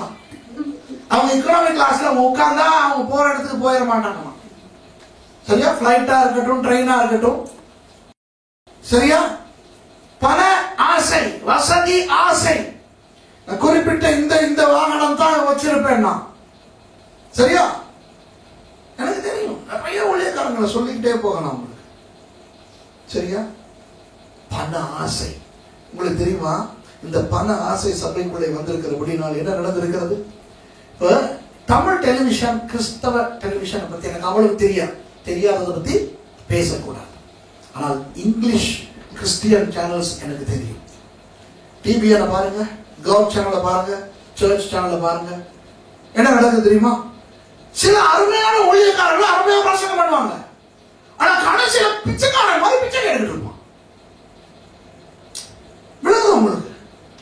அமெரிக்காவில் ஒரு பயங்கர ஒரு கெட்ட வேலை நடந்துகிட்டு இருக்குது இந்த இங்கிலீஷ் கிறிஸ்டியன் சேனல்ஸ்ல. பைபிள்ல எந்த அதிகாரம், எந்த வசனம் பிரசங்கம் பண்றானோ அதுக்கேற்ற மாதிரி காசு கேட்பான். சரியா? ஒரு பிரசங்கம் 123வது சங்கீதம் 2வது வசனம், 123:2 பிரசங்க முடிவுல சொல்றார், 123ஆம் சங்கீதம் 2ஆம் வசனத்திலே நீங்கள் இன்றைக்கு கேட்டபடியினால் $123 20% கொண்ட செக்கை எங்களுக்கு அனுப்புங்க. அடுத்த 1 மணி நேரத்துக்குள்ள கால் பண்ணி கிரெடிட் கார்டு மூலமா கட்டுறவங்களுக்கு என்னுடைய சொந்த கைப்பட நான் ஜெபிச்சு வச்சிருக்கிற இந்த கைக்குட்டை இலவசமாய் தரப்படும் என்ற தெய்வமே. அவன் பண்ற அதிகார வசனத்துக்கு எப்ப காசு வாங்குறான்? இந்த மாதிரி அழக சங்கீதத்துக்கு தான் போவாங்க. ஏன்னா அங்கதான் 100க்கு மேல அதிகாரம் இருக்கு. சரியா? ஏன்னா 1ஆம் சங்கீதம் 2ஆம் வசனம், அப்போ $1 20% மத்த. அப்ப ஆவியானவர் சொல்ல, நான் 100ஆம் சங்கீதத்துக்கு மேலேயே எனக்கு வார்த்தை தருமையா. அதுக்கு அந்த 150வது சங்கீதம் தந்தீர் என்றால் ரொம்ப சந்தோஷம். 150வது சங்கீதம் 6ஆம் வசனம் சுவாசம் உள்ள யாவும் கர்த்தரை துதிப்பதாக. அப்ப $150 60 பைசா. இவ்வளவுதான் மேக்சிமம் ஒரு ஆள் வாங்கலாம். ஏன்னா வேற இல்லை. இது நடக்குது, நடக்குது, உண்மையா நடக்குது. ஃபண்ட்ரைசிங். சரியா? என்னை பொறுத்தவரை நான் பணத்தை பற்றி சொல்லுகிறேன், கேட்டுக்கொள்ளுங்கள். இங்கிலாந்தில் நன்றாய் வாழ்ந்து கொண்டிருந்த எனக்கு ஆண்டவர் சொல்லிவிட்டார், எல்லாவற்றையும் விட்டுவிட்டு இலங்கைக்கு போ, பைபிள் ஸ்கூல் தொடங்க. போய்விட்டேன். இலங்கைக்கு போன உடன் முதலாவது என்ன செய்தேன் தெரியுமா? ஒரு கடிதம் எழுதினேன் என்னுடைய ஃப்ரெண்ட்ஸுக்கு எல்லாம். டியர்னு போட்டு பிளாங்க். ஏன்னா போட்டோ காப்பி எடுத்து பேர்களை நிரப்ப போறேன். சூப்பர் சாட்சி. இங்கிலாந்துல இப்படி எல்லாம் இருந்தேன்னா, இப்படி எல்லாம் வீடுகள் இருந்துச்சு, கார் இருந்துச்சு, உங்களுக்கு எல்லாம் தெரியும். இதெல்லாம் நான் சும்மா கொடுத்துட்டு இப்ப இலங்கைக்கு வந்திருக்கிறேன். கர்த்தர் எனக்கு தரிசனம் கொடுத்திருக்கிறார். நான் பைபிள் காலேஜ் தொடங்க போறேன் எல்லாம் சொல்லிட்டு கடைசியில என்ன தெரியுமா? என்னுடைய புத்திய காட்டுறேன். கடைசியில ஜெப விண்ணப்பங்கள், அதுலதான் குண்டு போட போறேன். எனக்கு ஒரு நல்ல வீடு வேண்டும் என்று ஜெபியுங்கள். போய் ஜெபிக்க சொல்ல, பணம் கேட்கிறேன். எனக்கு ஒரு நல்ல வாகனம் வேண்டும் என்று ஜெபியுங்கள். நான் சில பேரை ஊழியத்துக்கு எடுக்க வேண்டும், அவர்களுக்கு சம்பளம் கொடுக்க மாதம் மாதம் பணம். இப்படி ஒரு பெரிய லிஸ்டே போட்டு 100 காப்பி எடுத்து இப்ப எல்லாருடைய பேர், எனக்கு தெரிஞ்ச பெரிய பெரிய ஆளுடைய பேர்கள் எல்லாம் போட்டு முன்னங்கால இருந்து ஜெபிக்கிறேன். நாதா, இவர்களுடைய உள்ளத்திலே நீர் பேசும். கர்த்தர் என்ன தெரியுமா எனக்கு காட்டின வெளிப்பாடு நான் சொல்லலாம், கேட்டுக்கிறேன். கர்த்தர் சொன்னார், ஏ சுரேஷ், நீ யாரையாவது ஒரு வேலைக்காரனை வீட்டுக்கு எடுத்தீங்கன்னா, சம்பளம் கொடுத்து ஒரு வேலைக்காரனை எடுக்கிற, பாத்திரம் கழுவுறதுக்கு நீ சோப் தண்ணி எங்க இருந்தாவது தேடிக்கிட்டு வான்னு சொல்லுறியா? வீட்டை கூட்டுறதுக்கு துப்புக்கட்டை நீ எங்க இருந்தாவது தேடிக்கொண்டு வான்னு சொல்லுறியா? நீ வீட்டுல வேலைக்கு ஆள் எடுத்தா அந்த வேலையை செய்யறதுக்கு அந்த ஆளுக்கு எல்லா பொருளையும் நீ கொடுத்து அந்த வேலைக்கான சம்பளமும் கொடுப்ப. ஆமாவா இல்லையா? உன்னை விட நான் பெரியவனா இல்லையான்னு ஆண்டவர் கேட்டார். எப்படி இருக்கும்? உங்க வீட்டுக்கு நீங்க வேலைக்கு ஒரு ஆள் எடுக்கிறீங்க. உங்க வீட்டுக்கு வீட்டை கூட்டுறதுக்கு துப்பு கட்ட வேண்டும் தானே? அந்த ஆளுக்கு நீங்க சொல்றீங்க, நீங்களே துப்பு கட்டணும்னு தேடிக்கிட்டு வாங்க. அந்த ஆள் பக்கத்து வீடு 3ஆம் வீட்டுக்கெல்லாம் போயிட்டு சொல்லி தட்டி தட்டி கேட்குது, யாராவது துப்பு கட்டணும் தான் எனக்கு தாங்க, நான் அந்த வீட்டுல தான் வேலைக்கு வந்திருக்கிறேன், கூட்டணும் அந்த வீட்டை. யாருடைய மானம் போகும்? உங்க மானம் தான் போகும் இல்லையா? அப்போ நான் உங்ககிட்ட சொன்னா, அன்பானவர்களே, கர்த்தர் எனக்கு வேதாகம கல்லூரியை தொடங்க சொல்லி இருக்கிறார். நான் தொடங்கி இருக்கிறேன். கண்டியிலே ரொம்ப கஷ்டத்தில் அந்த வேதாகம கல்லூரி போய்கொண்டிருக்கிறது. ஆகவே நீங்கள் எல்லாரும் விதையுங்கள்.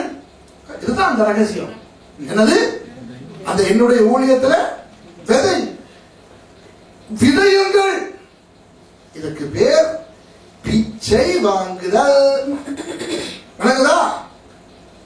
நான் செய்யற ஊழியத்துக்கு உங்ககிட்ட காணிக்க கேட்டேன்னா நான் என்ன செய்வேன்?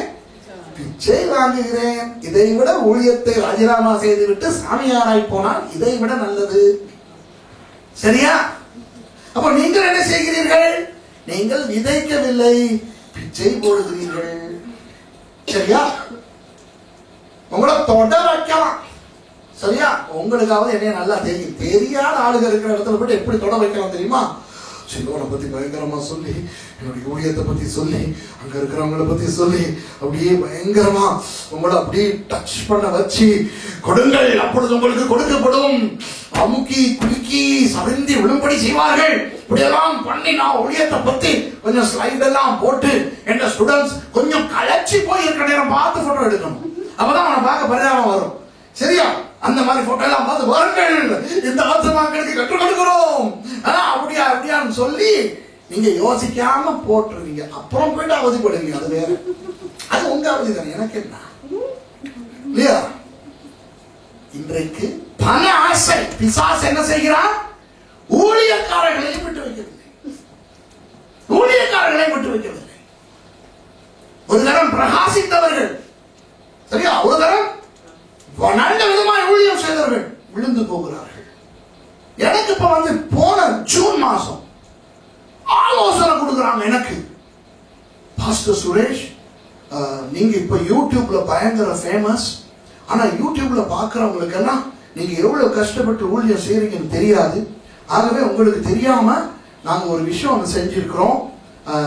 அதை கடைசியில் உங்களுக்கு சொல்லிட்டு தான் யூடியூப்ல போடணும். என்ன இல்லை, இந்த ஊழியர்களை பத்தி எல்லாம் நாங்கள் ஒரு செட் பண்ணி எடுத்திருக்கிறோம், வீடியோ எல்லாம் எடுத்து எல்லாம் காட்டியிருக்கிறோம். எங்களுடைய தேவைகள் என்னன்னு நாங்கள் போட்டிருக்கோம். எங்களுக்கு அனுமதியை மாத்திரம் தாங்க பாஸ்டர், யூடியூப்ல உங்களோட சேனல்ல போடுவோம்.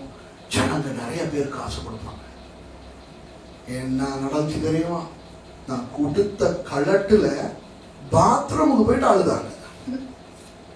சரியா? நான் சொன்னேன், என்ன பிச்சைக்காரனா? சரியா? பிச்சைக்காரனா இல்ல, என்னுடைய ஆண்டவர் எனக்கு சொல்லி நான் வேதாகம கல்லூரி தொடங்கினேன். என்னுடைய ஆண்டவர் என்னை நடத்துவார். விளங்குதா? எல்லா ஊழியர்களும் அப்படித்தான். ஊழியக்காரர்களுக்கு போஷிப்பை கொடுப்பது கர்த்தர். நீங்கள் கர்த்தருடைய பிள்ளைகளா?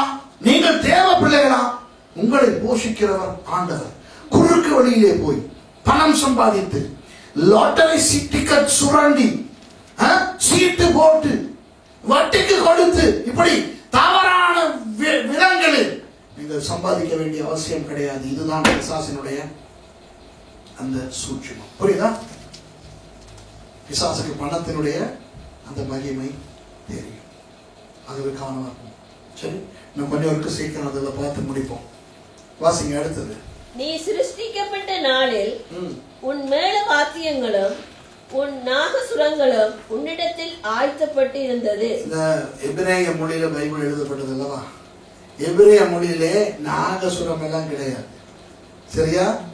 எபிரேய மொழியிலே இது எப்படி சொல்லப்பட்டிருக்கிறது என்றால், நீ சிருஷ்டிக்கப்பட்ட நாளிலே உனக்கு மேள வாத்தியங்களையும் நாத வாத்தியங்களையும் கொடுத்தேன். விளங்குதா? அதாவது தாள வாத்தியங்களும் நாத வாத்தியங்களும். வாத்தியங்கள் ரெண்டு வகைப்படும், அவ்வளவுதானே இல்லையா? அப்ப தமிழ்ல நாகசுரம்னு இருக்கிறனால அந்த கோயில்களை வாசிப்பாங்களே அதுன்னு நினைக்க கூடாது. சரியா? அதாவது இசை. அடுத்தது இசை. சாத்தான் விழுவதற்கு முன் ஆண்டவர் அவனுக்கு கொடுத்திருந்த ஒரு பெரிய ஒரு வரம் என்னவென்றால் இசை. இன்றைக்கு எத்தனை பேர் இசையினால் வீணாய் போகிறார்கள் தெரியுமா? ஆண்டவரை ஆராதிப்பதற்கும் இசை பயன்படுத்தப்படுகிறது. உண்மைதானே? ஆனா எவ்வளவு கஷ்டப்பட்டு நீங்கள் கிறிஸ்தவ இசையை உருவாக்கினாலும் உலக இசை ஒருபடி மேலே தான் நிற்கிறது. உண்டா இல்லையா? ஏனென்றால் சாத்தான் இந்த உலகத்தை வஞ்சித்துக் கொண்டிருக்கும் ஒரு பெரிய ஒரு வழி அந்த இசை. ஆகவே இன்றைக்கு அநேக கிறிஸ்தவர்களை கூட பிசாசு வஞ்சிக்க இந்த வேலையை பண்ணுகிறான். சரியா? என்னை ஒரு தடவை பின்வாங்க வைத்தான் இந்த இசையை வைத்து. ஏன்னா சபையில கிட்டார வாசிக்கிட்டு இருக்கும்போது கொஞ்சம் பேர் தான். ஆனால் ஒரு உலகத்தவர்கள் முன்னாலே கொண்டு போய் சினிமாவுக்கு வாசிக்க வைத்த அந்த ஆசையை எனக்கு 85ஆம் ஆண்டிலே பிசாசு போட்டான். அதனால்தான் நான் போய் உலகத்துக்கு இசை வாசிக்க ஆரம்பித்தேன். வாசிக்கிறவர்கள் மாத்திரமல்ல, கேட்கிறவர்களுக்கும் இந்த பிரச்சனை இருக்கிறது தான். சில நேரங்களிலே நல்லா கேட்குங்க, சில நேரங்களிலே சில இசைகள் பிசாசு சம்பந்தமான இசைகள். ஒரு சில வருஷங்களுக்கு முன்னால ஸ்ரீலங்கால கொழும்புல ஒரு கிறிஸ்தவ குடும்பம், சரியா, கல்வரி சர்ச்சுங்கிற பெரிய சர்ச்சுக்கு போய்கிட்டு இருந்த ஒரு சிங்கள கிறிஸ்தவ குடும்பம், அருமையான பெரிய நல்ல வசதிக்காரங்க. அந்த 12 வயது மகன் இரவிலே அம்மா அப்பா 2 பேரையும் கொலை பண்ணிட்டான். சரியா? கிறிஸ்தவ எங்களை போல ஒரு சபை. விசாரிச்சு பார்த்தா அவன் கேட்ட பாட்டுகள், அவன் வந்து கிஸ்ங்கிற குரூப்பினுடைய பாட்டுகளை கேட்டிருக்கான். அமெரிக்காவில் கிஸ்ன்னு ஒரு குரூப் இருக்கு, KISS, கிங்ஸ் இன் சேட்டன்ஸ் சர்வீஸ். சரியா? இப்படி எத்தனையோ இன்றைக்கு ஹாலிவுட்டில் இருந்து வருகிற எத்தனையோ ஆங்கில பாடல்களை பின்பக்கத்துக்கு அனுப்பினால் ஆண்டவராகிய இயேசுவை சபிக்கிற வார்த்தைகள் அதில் இருக்கின்றன. எத்தனை பேருக்கு அது தெரியாது? சரியா? அதுபோல உலக இசையால் கவரப்பட்ட அநேக கிறிஸ்தவ பிள்ளைகள் எப்ப பார்த்தாலும் காதுல அடிச்சுக்கிட்டு பாட்டு தான் சில பிள்ளைகள் கேட்டுக்கிட்டு இருக்கு. கிறிஸ்தவ பிள்ளைகள் சர்ச்சுக்கு வரும்போது இந்த பாட்டுகளை கேட்டுக்கிட்டு இருக்குது, சர்ச்சை விட்டு போகும்போதும் இந்த பாட்டுகளை கேட்டுக்கிட்டு இருக்குது. எனக்கு தெரிய சில சர்ச்சுகள் உள்ளுக்கு பிரசங்கம் போரிங்கா இருந்தா இந்த பாட்டை கேட்டுக்கிட்டு இருக்குது. சரியா? இப்படி பிசாசு இசையை கொண்டு நிறைய பேரை வீணாக்கி வஞ்சித்துக் கொண்டிருக்கிறார். கவனமா இருப்போம். எந்த பாடல்களை கேட்கிறோம், எங்களுடைய பிள்ளைகள் எந்த பாடல்களை கேட்கிறார்கள். சரியா? நமக்கு தெரியாது. நம்ம நினைக்கிறது ஆங்கில பாட்டு அது பிரச்சனை இல்லை. ஆனா இன்றைக்கு எத்தனையோ கள்ள திருட்டு உபதேசங்கள் பாடல்கள் வழியாக வந்து கொண்டிருக்கின்றன. பிசாசை மகிமைப்படுத்தும் பாடல்கள் இன்றைக்கு நிறைய இருக்கின்றன. ஆகவே பிசாசு ஜனங்களை வஞ்சிக்க பயன்படுத்தும் ஒரு முக்கியமான இது இசை. இன்றைக்கு நிறைய சபைகள் என்ன நடக்குதுன்னு சொல்றேன் கேட்டுக்கிறோம். ஏன் சபைக்கு இது நடந்துச்சு? சில வாலிபர்களுக்கு சபையில வந்து இசை வாசிக்க வேண்டும், வந்து வாசிப்பாங்க. வாசித்துக் கொண்டு இருக்கும் பொழுது அவர்களுக்கு அது போதாது. அவர்களுக்கு கூடுதலான ஒரு ஒரு இது வேண்டும். அப்போ அவர்கள் உலகத்துல அந்த ப்ரோக்ராம் இந்த ப்ரோக்ராமுக்கு அவர்கள் அழைக்கப்படும் பொழுது என்னை போன்ற பாஸ்டர்மார் விடுகிறது இல்லை. நான் விட மாட்டேன். சரியா? நான் விட மாட்டேன். அப்ப என்ன செய்வாங்க தெரியுமா? சர்ச்சை மாத்திடுவாங்க, சர்ச்சை விட்டு போறாங்க. சில பிள்ளைகள் சர்ச்சை விட்டு போறாங்க. பிள்ளைகள் நான் சொல்லும்போது பெரிய பிள்ளைகளை பத்தி பேசுறேன். ஏன் தெரியுமா? ஓ, பாஸ்டர் சுரேஷோட இருந்தா அவர் விட மாட்டார்னா அந்த ப்ரோக்ராமுக்கு வாசிக்கிறது. ஆனால் இன்றைக்கு நிறைய சபைகளுக்கு பிசாசு எப்படி வஞ்சித்திருக்கிறான் தெரியுமா? பரவாயில்லை, நீ உலகத்துக்கு வாசித்தாலும் நீ கவனமாயிரு. அது எப்படி? அது எப்படி முடியாது? முடியாது. அதுபோல இன்னொன்று சொல்லுகிறேன், கேட்டுக்கொள்ளுங்கள். என்னுடைய மகள் கடந்த சில கிறிஸ்துமஸ் நாட்களில் ஒரு பெரிய ஒரு குயரிலே சேர்ந்து பாடல் பாடினான். சரியா? அந்த வயசுல சோலோ பாட்டு தனிப்பாட்டு பாட விட்டது அந்த குயர்ல மிஷாவுக்கு மாத்திரம் தான். ஆனா போன முறை கிறிஸ்துமஸ் கேரோல்ஸ் முடிஞ்ச பிறகுதான் நான் கேள்விப்பட்டேன், அதுக்குள்ள ரட்சிக்கப்படாதவர்களையும் கொண்டு வந்து பாட வைக்கிறார்கள். 70-75 பேர் நிற்கிற அந்த குயர்ல சில பேர் ரட்சிக்கப்படாதவர்கள். ரட்சிக்கப்படாதவர்களை மேடையில் வைத்த முடியுமா அவங்களால? இது பரிசுத்த பீடம், இது தேவனுடைய பீடம். ரட்சிக்கப்பட்டவன் ஏறும் போதே கவனமா இருக்க வேண்டும். அவனுக்கு அந்த அபிஷேகம், அழைப்பு, அர்ப்பணிப்பு இருக்க வேண்டும். கண்டவனும் ஏறக்கூடாது. ரட்சிக்கப்படாதவன் ஏற முடியுமா? இன்றைக்கு சில சபைகளிலே தங்களுடைய நிகழ்ச்சிகள் நல்ல விதமாய் இருக்க உலகத்து இசை கலைஞர்களை கொண்டு வந்து போடுகிறார்கள். இந்த சில நேரம் நீங்க பெரிய பெரிய வர்ஷிப் பாக்குறீங்க தானே, பெரிய பெரிய கிறிஸ்தவ ஆயிரக்கணக்கான ஜனங்களை வச்சு நடத்துறாங்க தானே. அதுல உள்ள சில இசை கலைஞர்கள் சினிமா இசை கலைஞர்கள் தெரியுமா? அருவருப்பு. கர்த்தருக்கு அருவருப்பு. நான் தைரியமாக பேசுவேன். இன்றைக்கு சில ரட்சிக்கப்பட்டவர்கள் என்று தங்களை சொல்லிக் கொடுக்கிறவர்கள் சினிமாவுக்கு இசை அமைக்கிறார்கள், சினிமாவுக்கு இசை வாசிக்கிறார்கள். கேட்டால் சொல்லுகிறார்கள் அது தொழில், அது தொழில், இது பரிசுத்தம். தொழிலை இதை மிக்ஸ் பண்ணக்கூடாது. அப்ப விபச்சாரம் அப்படி சொல்லலாமே? விபச்சாரம் தானே உலகத்திலே பழைய தொழில், ஆமாவா இல்லையா? இன்றைக்கு அநேக நாடுகளில் விபச்சாரம் அங்கீகரிக்கப்பட்டிருக்குது. விசேஷமா நீங்க ஹாலண்டுக்கு ஆம்ஸ்டர்டாமுக்கு போனீங்கன்னா ஆம்ஸ்டர்டாம்ல தெருவே இருக்குது. தாய்லாந்து விபச்சாரிகளுக்குன்னு ஒரு தெரு, சீனா விபச்சாரிகளுக்குன்னு ஒரு தெரு, வெள்ளக்கார விபச்சாரிகளுக்குன்னு ஒரு தெரு, காபிரி கருப்பு விபச்சாரிகளுக்குன்னு ஒரு தெரு. இப்ப நீங்க கேட்கலாம், பாஸ்டர் உங்களுக்கு எப்படி தெரியும்? எப்படி தெரியுமா? போனேன், அந்த ஒவ்வொரு தெருவா போனேன். இதெல்லாம் பார்த்து இதுகளுக்கு விரோதமா ஜெபிக்கிறதுக்கு ஒரு இடத்துக்கு போயிட்டு மனசையும் அந்த மத்த பாஸ்டரோட வயசையும் நீங்க இங்க நிப்பாட்டுங்க நில்லுங்கட்டு நானும் அந்த பாஸ்டரும் நடந்து போய் இதெல்லாம் பார்த்து ஜெபிச்சுட்டு வந்தோம். சரியா? அப்போ நம்ம சொல்லலாமே, அப்படிப்பட்ட விபச்சாரிகளை ஆண்டவர்களை கொண்டாடுறது இல்லையா? மகளே, நீ அதை தொழிலாய் செய். சரி, ஆனால் நீ நீ நீ நீ ஒன்று நீ இப்போ ரட்சிக்கப்பட்டு விட்டாய், ஆகவே தொழிலை ஆரம்பிக்கும் போது ஜெபித்து விட்டு ஆரம்பி. ஆண்டவரே, நான் இன்றைக்கு பண்ணுகிற விபச்சாரத்தின் போது உங்களுடைய கரம் என்னோடு இருக்கட்டும், நல்ல நல்ல கஸ்டமர்மாரெல்லாம் வரட்டும், நிறைய பணம் கொடுக்கட்டும், நல்ல விதமாய் ஒரு 7-8 பேரோடு இன்றைக்கு விபச்சாரம் செய்ய உங்களது திறனே எனக்கு தாரும் நாதான். இயேசுவின் நாமத்திலே ஆமென். விபச்சாரம் எல்லாம் பண்ணி ஒரு 7-8 பேரோட விபச்சாரம் பண்ணி முடிச்சுட்டு வீட்டுக்கு வரதுக்கு முந்தி என் ஆத்துமாலே கர்த்தரை ஸ்தோத்திரி என் சொல்லிட்டு வர்றது அருவருப்பா இருக்கா இல்லையா? அருவருப்பா இருக்கா இல்லையா? அது போலதான் இது. ஒரு ஃபேமஸ் இசையமைப்பாளர், அவரு சினிமா பாட்டுல ஆண்டோட நாமத்தை மகிமைப்படுத்துறாராம். ஓசன்னாங்க துண்ட போட்டிருக்காரு. கேட்டிருக்கீங்களா அந்த பாட்டை? சினிமா பாட்டு. அத அந்த அந்த அந்த சரணத்துல அப்படி ஒரு ஓசன்னா போடுறாங்க. அப்ப அல்லேலூயா அல்லேலூயான்னுட்டே நம்ம கொலை செய்யலாமே. இந்த பணம் வாங்கிக்கிட்டு கொலை செய்யற ஜோப்பு நம்ம செஞ்சுக்கிட்டு, சரியா, கிடைக்கிற பணத்துக்கு தசம பாகத்தை சரியா போட்டுட்டு, சரியா, நம்மளும் ஜெபம் பண்ணிட்டு கொலை பண்ணலாமே. அன்புள்ள ஆண்டவரே, இன்றைக்கு நான் செய்ய போகும் கொலையோடு உடைய கரம் இருப்பதால் நல்ல விதமாய் இந்த நபரை கொன்று இந்த நபருடைய உயிர் போவதற்கு உதவி செய்யும் நாதா. எனக்கு இந்த கொலை செய்யும் ஆற்றலை தந்ததுக்காக நன்றி ஆண்டவரே அப்படின்னு ஜெபிச்சுட்டு கொலை பண்றது இல்லையா? அறிவு கெட்ட கதை. இசை என்பது கர்த்தரால் உண்டாக்கப்பட்டது, கர்த்தரை மகிமைப்படுத்துவதாய் மாத்திரம் இருக்க வேண்டும். ஆகவே கிறிஸ்தவர்கள் உலக இசையோடு சம்பந்தப்படுவது அது பிசாசினுடைய ஒரு வேலை என்பதனை அந்த உலக இசையிலே இருந்து விட்டு வந்த நான் சொல்லுகிறேன். எவனோடும் எந்த இடத்திலும் இதை குறித்து நான் பேச பயம் இல்லை, தயார். விலகுதா? தொழிலாக அதை நினைச்சு செய்யறாங்க, எவ்வளவு வீணா போறாங்க, விலகுதா? அது கூட சரி, வாசிச்சு முடிங்க. அடுத்தது, நீ காப்பாற்றுவதற்காக அபிஷேகம் நீ காப்பாற்றுகிறதற்காக அபிஷேகம் பண்ணப்பட்ட கேரு.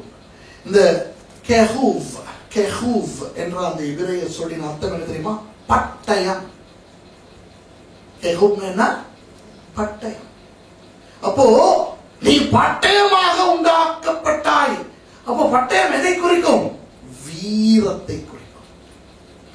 துணிவு, வீரம். இந்த சாத்தான் விழுவதற்கு முன் தேவதூதனாய் இருந்த பொழுது ஒரு வீரனாய் படைக்கப்பட்டான். துணிவு. இன்றைக்கு பாருங்கள், அந்த பிசாசு அவனுடைய அந்த துணிவை பிழையான விதத்திலே உலகத்துக்கு சொல்லிக் கொடுத்து இன்றைக்கு எத்தனை பேர் வீரத்தை பயன்படுத்தி ஜனங்களை கொன்று குவித்துக் கொண்டிருக்கிறார்கள். உடம்பிலே குண்டு பொருத்தி கொண்டு தற்கொலை குண்டுதாரிகளாய் ஆகுவதற்கு கோழைகளால் முடியாது. உண்மையா இல்லையா? கோழைகளால் முடியாது. சரியா? கொலை செய்வதற்கு, களவெடுப்பதற்கு உங்களுக்கு தெரியுமா? இன்றைக்கு வீரமான ஒரு உலகத்திலே வாழ்ந்து கொண்டிருக்கிறோம். ஒரு பிழையான ஒரு வீரம், மற்றவனை அழிக்கிற ஒரு வீரம், உலகத்தை அழிக்கிற ஒரு வீரம். சரியா? சின்ன சின்ன பிள்ளைகள் துப்பாக்கி ஏந்தி சமரெடுக்கிற ஒரு வீரம். விளங்குதா? போலியான ஒரு வீரம். சரி, உலகத்திலே பிசாசு வீரத்தை கொடுக்கிறதை விடுவோம். சபைக்குள்ளே இந்த வீரத்தை, துணிவை பிசாசு கொடுக்கிறான். இன்றைக்கு எத்தனை பேர் துணிகரமான பாவங்களிலே ஈடுபடுகிறார்கள் தெரியுமா? ஒரு மனுஷன் திரும்ப திரும்ப திரும்ப ஒரே பாவத்தை செய்து வாழுகின்றான் என்றால் அது அவனுடைய துணிவை காட்டும். தேவ பயம் இன்றைக்கு நிறைய குறைந்து இருக்கிறது கிறிஸ்தவர்கள் மத்தியிலே. சரியா? இன்றைக்கு எத்தனையோ பேர் ஒரு வித்தியாசமான வாழ்க்கையை வாழுகிறார்கள். சபையிலே ஒரு வாழ்க்கை, வீட்டிலே ஒரு வாழ்க்கை. துணிவு, துணிகரமான பாவங்கள். இன்றைக்கு எத்தனையோ பிள்ளைகள் பெற்றாரோடு பேசுகிற விதத்திலே எவ்வளவு துணிவு இருக்கிறது. ஊழியக்காரரோடு வாதாடும் போது சில பேர் எத்தனை துணிவாய் வாதாடுகிறார்கள். ஊழியக்காரன் என்றால் அவனும் ஒரு விசுவாசி தான். ஆனால் அந்த பொறுப்பு என்று ஒன்று இருக்கிறது. சரியா? ஒரு மகன் ஒரு அப்பாவை பார்த்து, நானும் உன்னை போலத்தான், ஒரே ஒரு வித்தியாசம், என்னை விட உனக்கு வயது கூட என்று மாத்திரம் சொன்னால் அது சரியாகுமா? அப்பன் அப்பன் தான், மகன் மகன் தான், இல்லையா? ஒரு அப்பனை விட மகன் படித்திருந்தாலும், ஒரு அப்பனை விட ஆற்றல் படைத்தவனாய் மகன் இருந்தாலும் அப்பனுக்குரிய அந்த மதிப்பு இருக்கிறது. இன்றைக்கு எத்தனை விசுவாசிகள் ஊழியக்காரர்களுக்கு துணிவாய் போய் வாதாடி காயப்படுத்திக் கொண்டிருக்கிறார்கள் தெரியுமா? இன்றைக்கு போலியான துணிவு, கர்த்தருக்கு பயம் இல்லாத ஒரு துணிவு, வீரம். சரியா? ஓ, நான் பார்த்துக்கிறேன், எனக்கு முடியும், என்னால முடியாதா? இன்றைக்கு நிறைய பேர் சபை தொடங்குவதே இந்த துணிவினால் தெரியுமா? அழைப்பினால் அல்ல. சரியா? விசேஷமா இந்த ஐரோப்பாவில் இந்த மஷ்ரூமுக்கு என்ன சொல்றது, காளான் முளைப்பது போல சபைகள் முளைப்பதற்கு காரணமே துணிவு தான், வேற ஒண்ணு இல்லை. துணிவு, என்னால முடியும், 5 பேர் கூடி சபை, துணிவு. சரியா? பிசாசு பிள்ளையான விதத்திலே துணிவை இன்றைக்கு போட்டு வைத்திருக்கிறார். ஆண்டவர் சொல்லுகிறார், ஆண்டவர் துணிவை எங்களுக்கு கொடுக்கிறார். ஆண்டவரே சொல்லியிருக்கிறார் 2 தீமோத்தேயு 1:7 என்ன?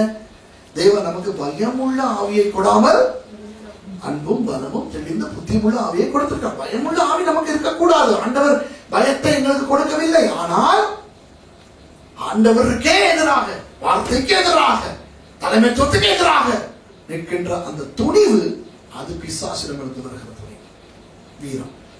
சரியா? கடைசி அக்கினிமயமான கற்களை. தேவனுடைய பரிசுத்த பர்வதத்தில் உன்னை வைத்தேன், அக்கினிமயமான கற்களின் நடுவே உலாவினாய். அக்கினிமயமான கற்களின் நடுவிலே உலாவினாய் என்பது எதை காட்டுகிறது தெரியுமா? மகிமை.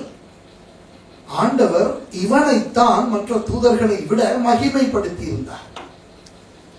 மகிமை, புகழ்ச்சி, புகழப்படத்தக்க ஒரு தூதனாகத்தான் இவன் இருந்தான். சரியா? இப்போ ஆண்டவர் எங்களை புகழுகிறாரா, எங்களை மகிமைப்படுத்துகிறாரா இல்லையா? மகிமைப்படுத்துவார். சரியா? உயர்த்துகிறார் என்று வைப்போம். அந்த சொல்லை பயன்படுத்தினால் உங்களுக்கு புரியும். கர்த்தர் எங்களை மற்றவர்கள் முன்னிலையை உயர்த்துகிறாரா இல்லையா? உயர்த்துகிறார். சரியா? கர்த்தர் சொல்லுகிறார், நான் உன்னை வாளாக்காமல் தலையாக்குவேன். மகிமை, உயர்ச்சி. கீழாக்காமல் மேலாக்குவேன். மகிமை, உயர்வு. ஆண்டவர் சொல்லுகிறார், நான் உனக்கு உயர்ச்சியை தருவேன், உனக்கு மகிமையை தருவேன். சரியா? பாருங்கள், ஆண்டவர் விசுவாசிகளுக்கு மகிமை கொடுக்கிறார், ஊழியர்களுக்கு மகிமை கொடுக்கிறார். சரியா? ஆனால் தாவீது என்ற ஒருவருடைய ஒரு அருமையான சாட்சி இருக்கிறது. அவர் சொல்லுகிறார், தேவனே, என் இருதயம் ஆயத்தமாக இருக்கிறது, நான் பாடி கீர்த்தனம் பண்ணுவேன், என் மகிமையும் பாடும். என்ன தெரியுமா? தாவீதை ஆண்டவர் மகிமைப்படுத்தினார். அந்த காலத்தில் இருந்த அத்தனை ராஜாக்களை விட ஒரு உயரிய ராஜா என்கின்ற நிலைக்கு அவனை கொண்டு வந்தார். இசையிலே, வீரத்திலே, பணத்திலே, பதவியிலே உயர்த்தி தாவீதை மகிமைப்படுத்த தாவீது என்ன தெரியுமா சொல்லுகிறான்? ஆண்டவரே, என் மகிமை உம்மை பாடும். அதாவது என் மகிமை கூட எனக்கு மகிமையாக அல்ல, உமக்கு மகிமையை கொண்டு வரும். என் மகிமை கூடாக நீர் மகிமைப்பட வேண்டும். இதுதான் தாவீதுடைய ஆர்வம், ஆசை. ஆனால் இன்றைக்கு எத்தனை பேருக்கு என்ன தெரியுமா வேண்டும்? மகிமை. மகிமை நல்லதல்லவா? உயர்வு நல்லதல்லவா? ஆனால் இன்றைக்கு பிசாசு எப்படி பண்ணுகிறான் தெரியுமா? ஊழியம் செய்கின்ற ஏன் விசுவாசிகள், கிறிஸ்தவர்கள், இவர்களுக்கு மகிமையின் மேல் இருக்கின்ற ஆசையை அதிகரிக்க செய்கிறோம். அப்போ எனக்கு இப்ப என்ன வேண்டும்? மற்றவர்கள் என்னை மதிக்க வேண்டும். அது தானே வர வேண்டும், ஆண்டவர் கொடுக்க வேண்டும். ஆனா மற்றவர்கள் என்னை மதிக்க வேண்டும். அப்போ அந்த மற்றவர்கள் என்னை மதிப்பதற்காக என்று சில பேர் காரியங்கள் செய்ய ஆரம்பிப்பார்கள். இதனால்தான் பெயர்களுக்கு முன்னால் பட்டங்கள் போட்டுக் கொள்வது இந்த அக்கினிமயமான கற்கள் நடக்கிறது. சில பேருடைய விசிட்டிங் கார்டுகளை வாசிச்சு பார்த்தீங்கன்னா அவங்களோட பேர் எழுதுறதுக்கு இடம் இருக்காது. நல்லதா? ரெவரண்ட், டாக்டர், இவாஞ்சலிஸ்ட், அப்போஸ்டல், ப்ராஃபட், பேருக்கு முன்னாலே அப்புறம் பேருக்கு பின்னால இந்த ஊர்பட்ட பட்டங்கள், பிஏ, எம்ஏ, எம்டி, அது இது. நல்லதா? ஏன் இப்படி? நான் சமீபத்தில் மலேசியாவில் இருந்தேன். இப்போ போன மாதம் மலேசியாவில் ஒரு காலேஜில் படித்து கொடுத்துட்டு இருந்தேன். அப்போது என்கிட்ட கேட்டாங்க, உங்களுக்கு எப்படி உங்களோட பேரை எப்படி போடுறது, டாக்டர்னு போடுறதா? சுரேஷ் ராமச்சந்திரன் கூட அதுதான் என் பேர். ஐயோ, அப்படி இல்லை, சரியான டைட்டில் போடணும்னா எல்லாம் இதுதான் என் பேர், நீ என்ன டைட்டில் போட்டாலும் நான் தான், இந்த ஆள் வர்றான்னு போட்டீங்கன்னா போதும். அப்போ எனக்கு ஒரு கதை சொன்னாங்க. ஐயோ பாஸ்டர், இங்க ஒருத்தர் இருக்கிறார், அவங்களோட ஒருத்தர் பத்தி சொல்றாரு, அவருக்கு பிஷப் பட்டம் கொடுத்துட்டாங்க. இப்பதான் பெந்தகோஸ்தக்காரங்களுக்குள்ள பிஷப் வந்துருச்சு. இப்ப முந்தி பாஸ்டர்னாலே 79 பாஸ்டர்னாலே பெரிய ஆள் எங்களுக்கு. ஐயோ, மொத்த என்ன ஆக்கள் 86ஆம் ஆண்டு பாஸ்டர்னு சொல்லும் போது எனக்கு கீழே காலில் இருந்து தலை வரைக்கும் ஐஸ் ஓடிச்சு. சரியா? அப்போ பாஸ்டர் தான் பெருசு. அப்புறம் கொஞ்ச நாள் அது 10ஆம் போயிடும், இனி ரெவரண்ட். அப்புறம் கொஞ்ச நாள் அது பழகிடும், டாக்டர். அப்புறம் கொஞ்ச நாள் அது ரெண்டும் சேர்த்து ரெவரண்ட், டாக்டர். அப்புறம் அது பழகிடும். அது பழகினோடனே இப்போ கொண்டாந்துட்டானுங்க பிஷப். சரியா? இதெல்லாம் பெந்தகோஸ்தல சபையில் இருக்கவே இல்லை, இப்போ வந்துருச்சு பிஷப். அப்புறம் இன்னொன்று கொண்டாந்துட்டானுங்க கார்டினல். அவன் இன்னும் கொஞ்ச நாளில் போனா போப்பையும் கொண்டு வந்துருவாங்க உங்களுக்கு. சரியா?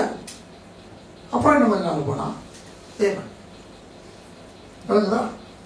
அதான் நான் சொன்னேன், நீங்க கூட சொன்னேன் இல்லையா, பிதா குமாரன் பரிசுத்தாவி அப்புறம் இவன் இந்த லெவலுக்கு வந்தது. சரியா? அப்ப பிஷப் ஆக்கிட்டாங்க. நான் வரேன். அப்ப அந்த என்கிட்ட படிக்கிற ஒருத்தர், அவரு பாஸ்டர் தான், அவர் சொல்றாரு, நான் போயிட்டு அவரை பாஸ்டர்னு கூப்பிட்டேன். என்ன ஆயிடுச்சு தெரியுமா? ஏய் என்ன நீ இப்ப நீ பாஸ்டர், இப்ப நான் பாஸ்டர் கிடையாது, பிஷப்னு கூப்பிடு.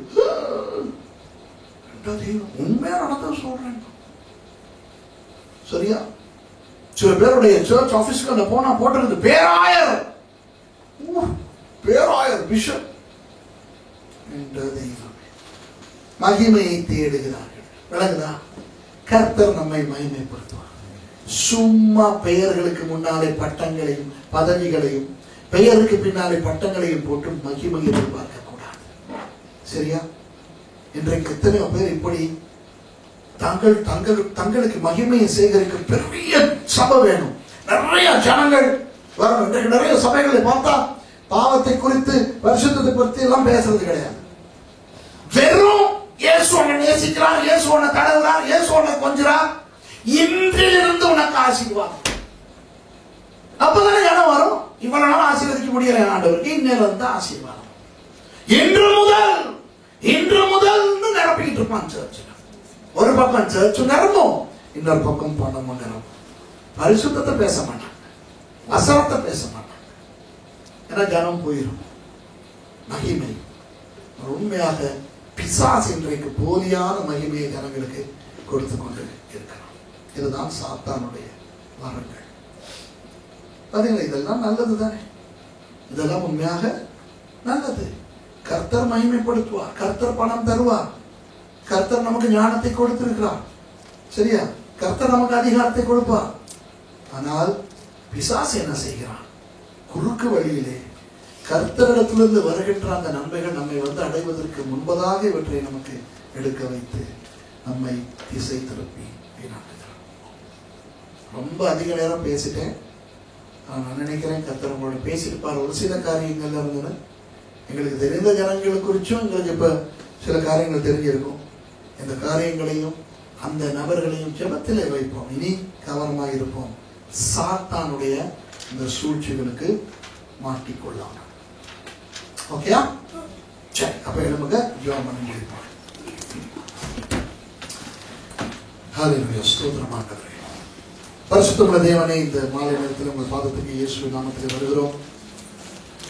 ஒரு தரம் ஒரு தேவதூதனாக, அதுவும் ஒரு பிரதான தேவதூதனாக எவ்வளவோ நன்மைகளையும் ஆசீர்வாதங்களையும் கிடைக்க பெற்று பரலோகத்திலே வாழ்ந்திருந்த அவன் விழுந்து, பெருமையினால் மனவேற்றுமை கொண்டு விழுந்து பிசாசாய் மாறி கர்த்தருக்கு எதிராளியாய் சாத்தானாய் செயல்பட்டு வருகிறான். அப்படி அவன் விழும் பொழுது அவனுக்கு தேவரீர் கொடுத்திருந்த எந்த ஒரு நன்மையும் பறித்துக் கொள்ளாமல் அவனை விழத் தள்ளினபடினால் கர்த்தரிடத்திலிருந்து அவனுக்கு ஒரு தரம் கிடைக்க பெற்றிருந்த அந்த நன்மைகளை வைத்தே இன்றைக்கு எத்தனையோ ஜனங்களை அவன் வஞ்சித்து ஏமாற்றிக் கொண்டிருக்கிறானப்பா. இந்த வசனத்தை கேட்ட எங்கள் ஒவ்வொருவரோடும், இதை பேசின என்னோடும் உங்களுடைய பாதுகாப்பின் கரம் இருக்கட்டும். எங்களுக்கு கிடைத்த அருமையான ரட்சிப்பை பாதுகாத்துக் கொண்டு, இறுக பற்றிக் கொண்டு, தாழ்மையாக கர்த்தருக்கு முன்பாக உத்தமமாய் வாழ எங்களுக்கு உதவி செய்யப்படி ஜெபிக்கிறேன்.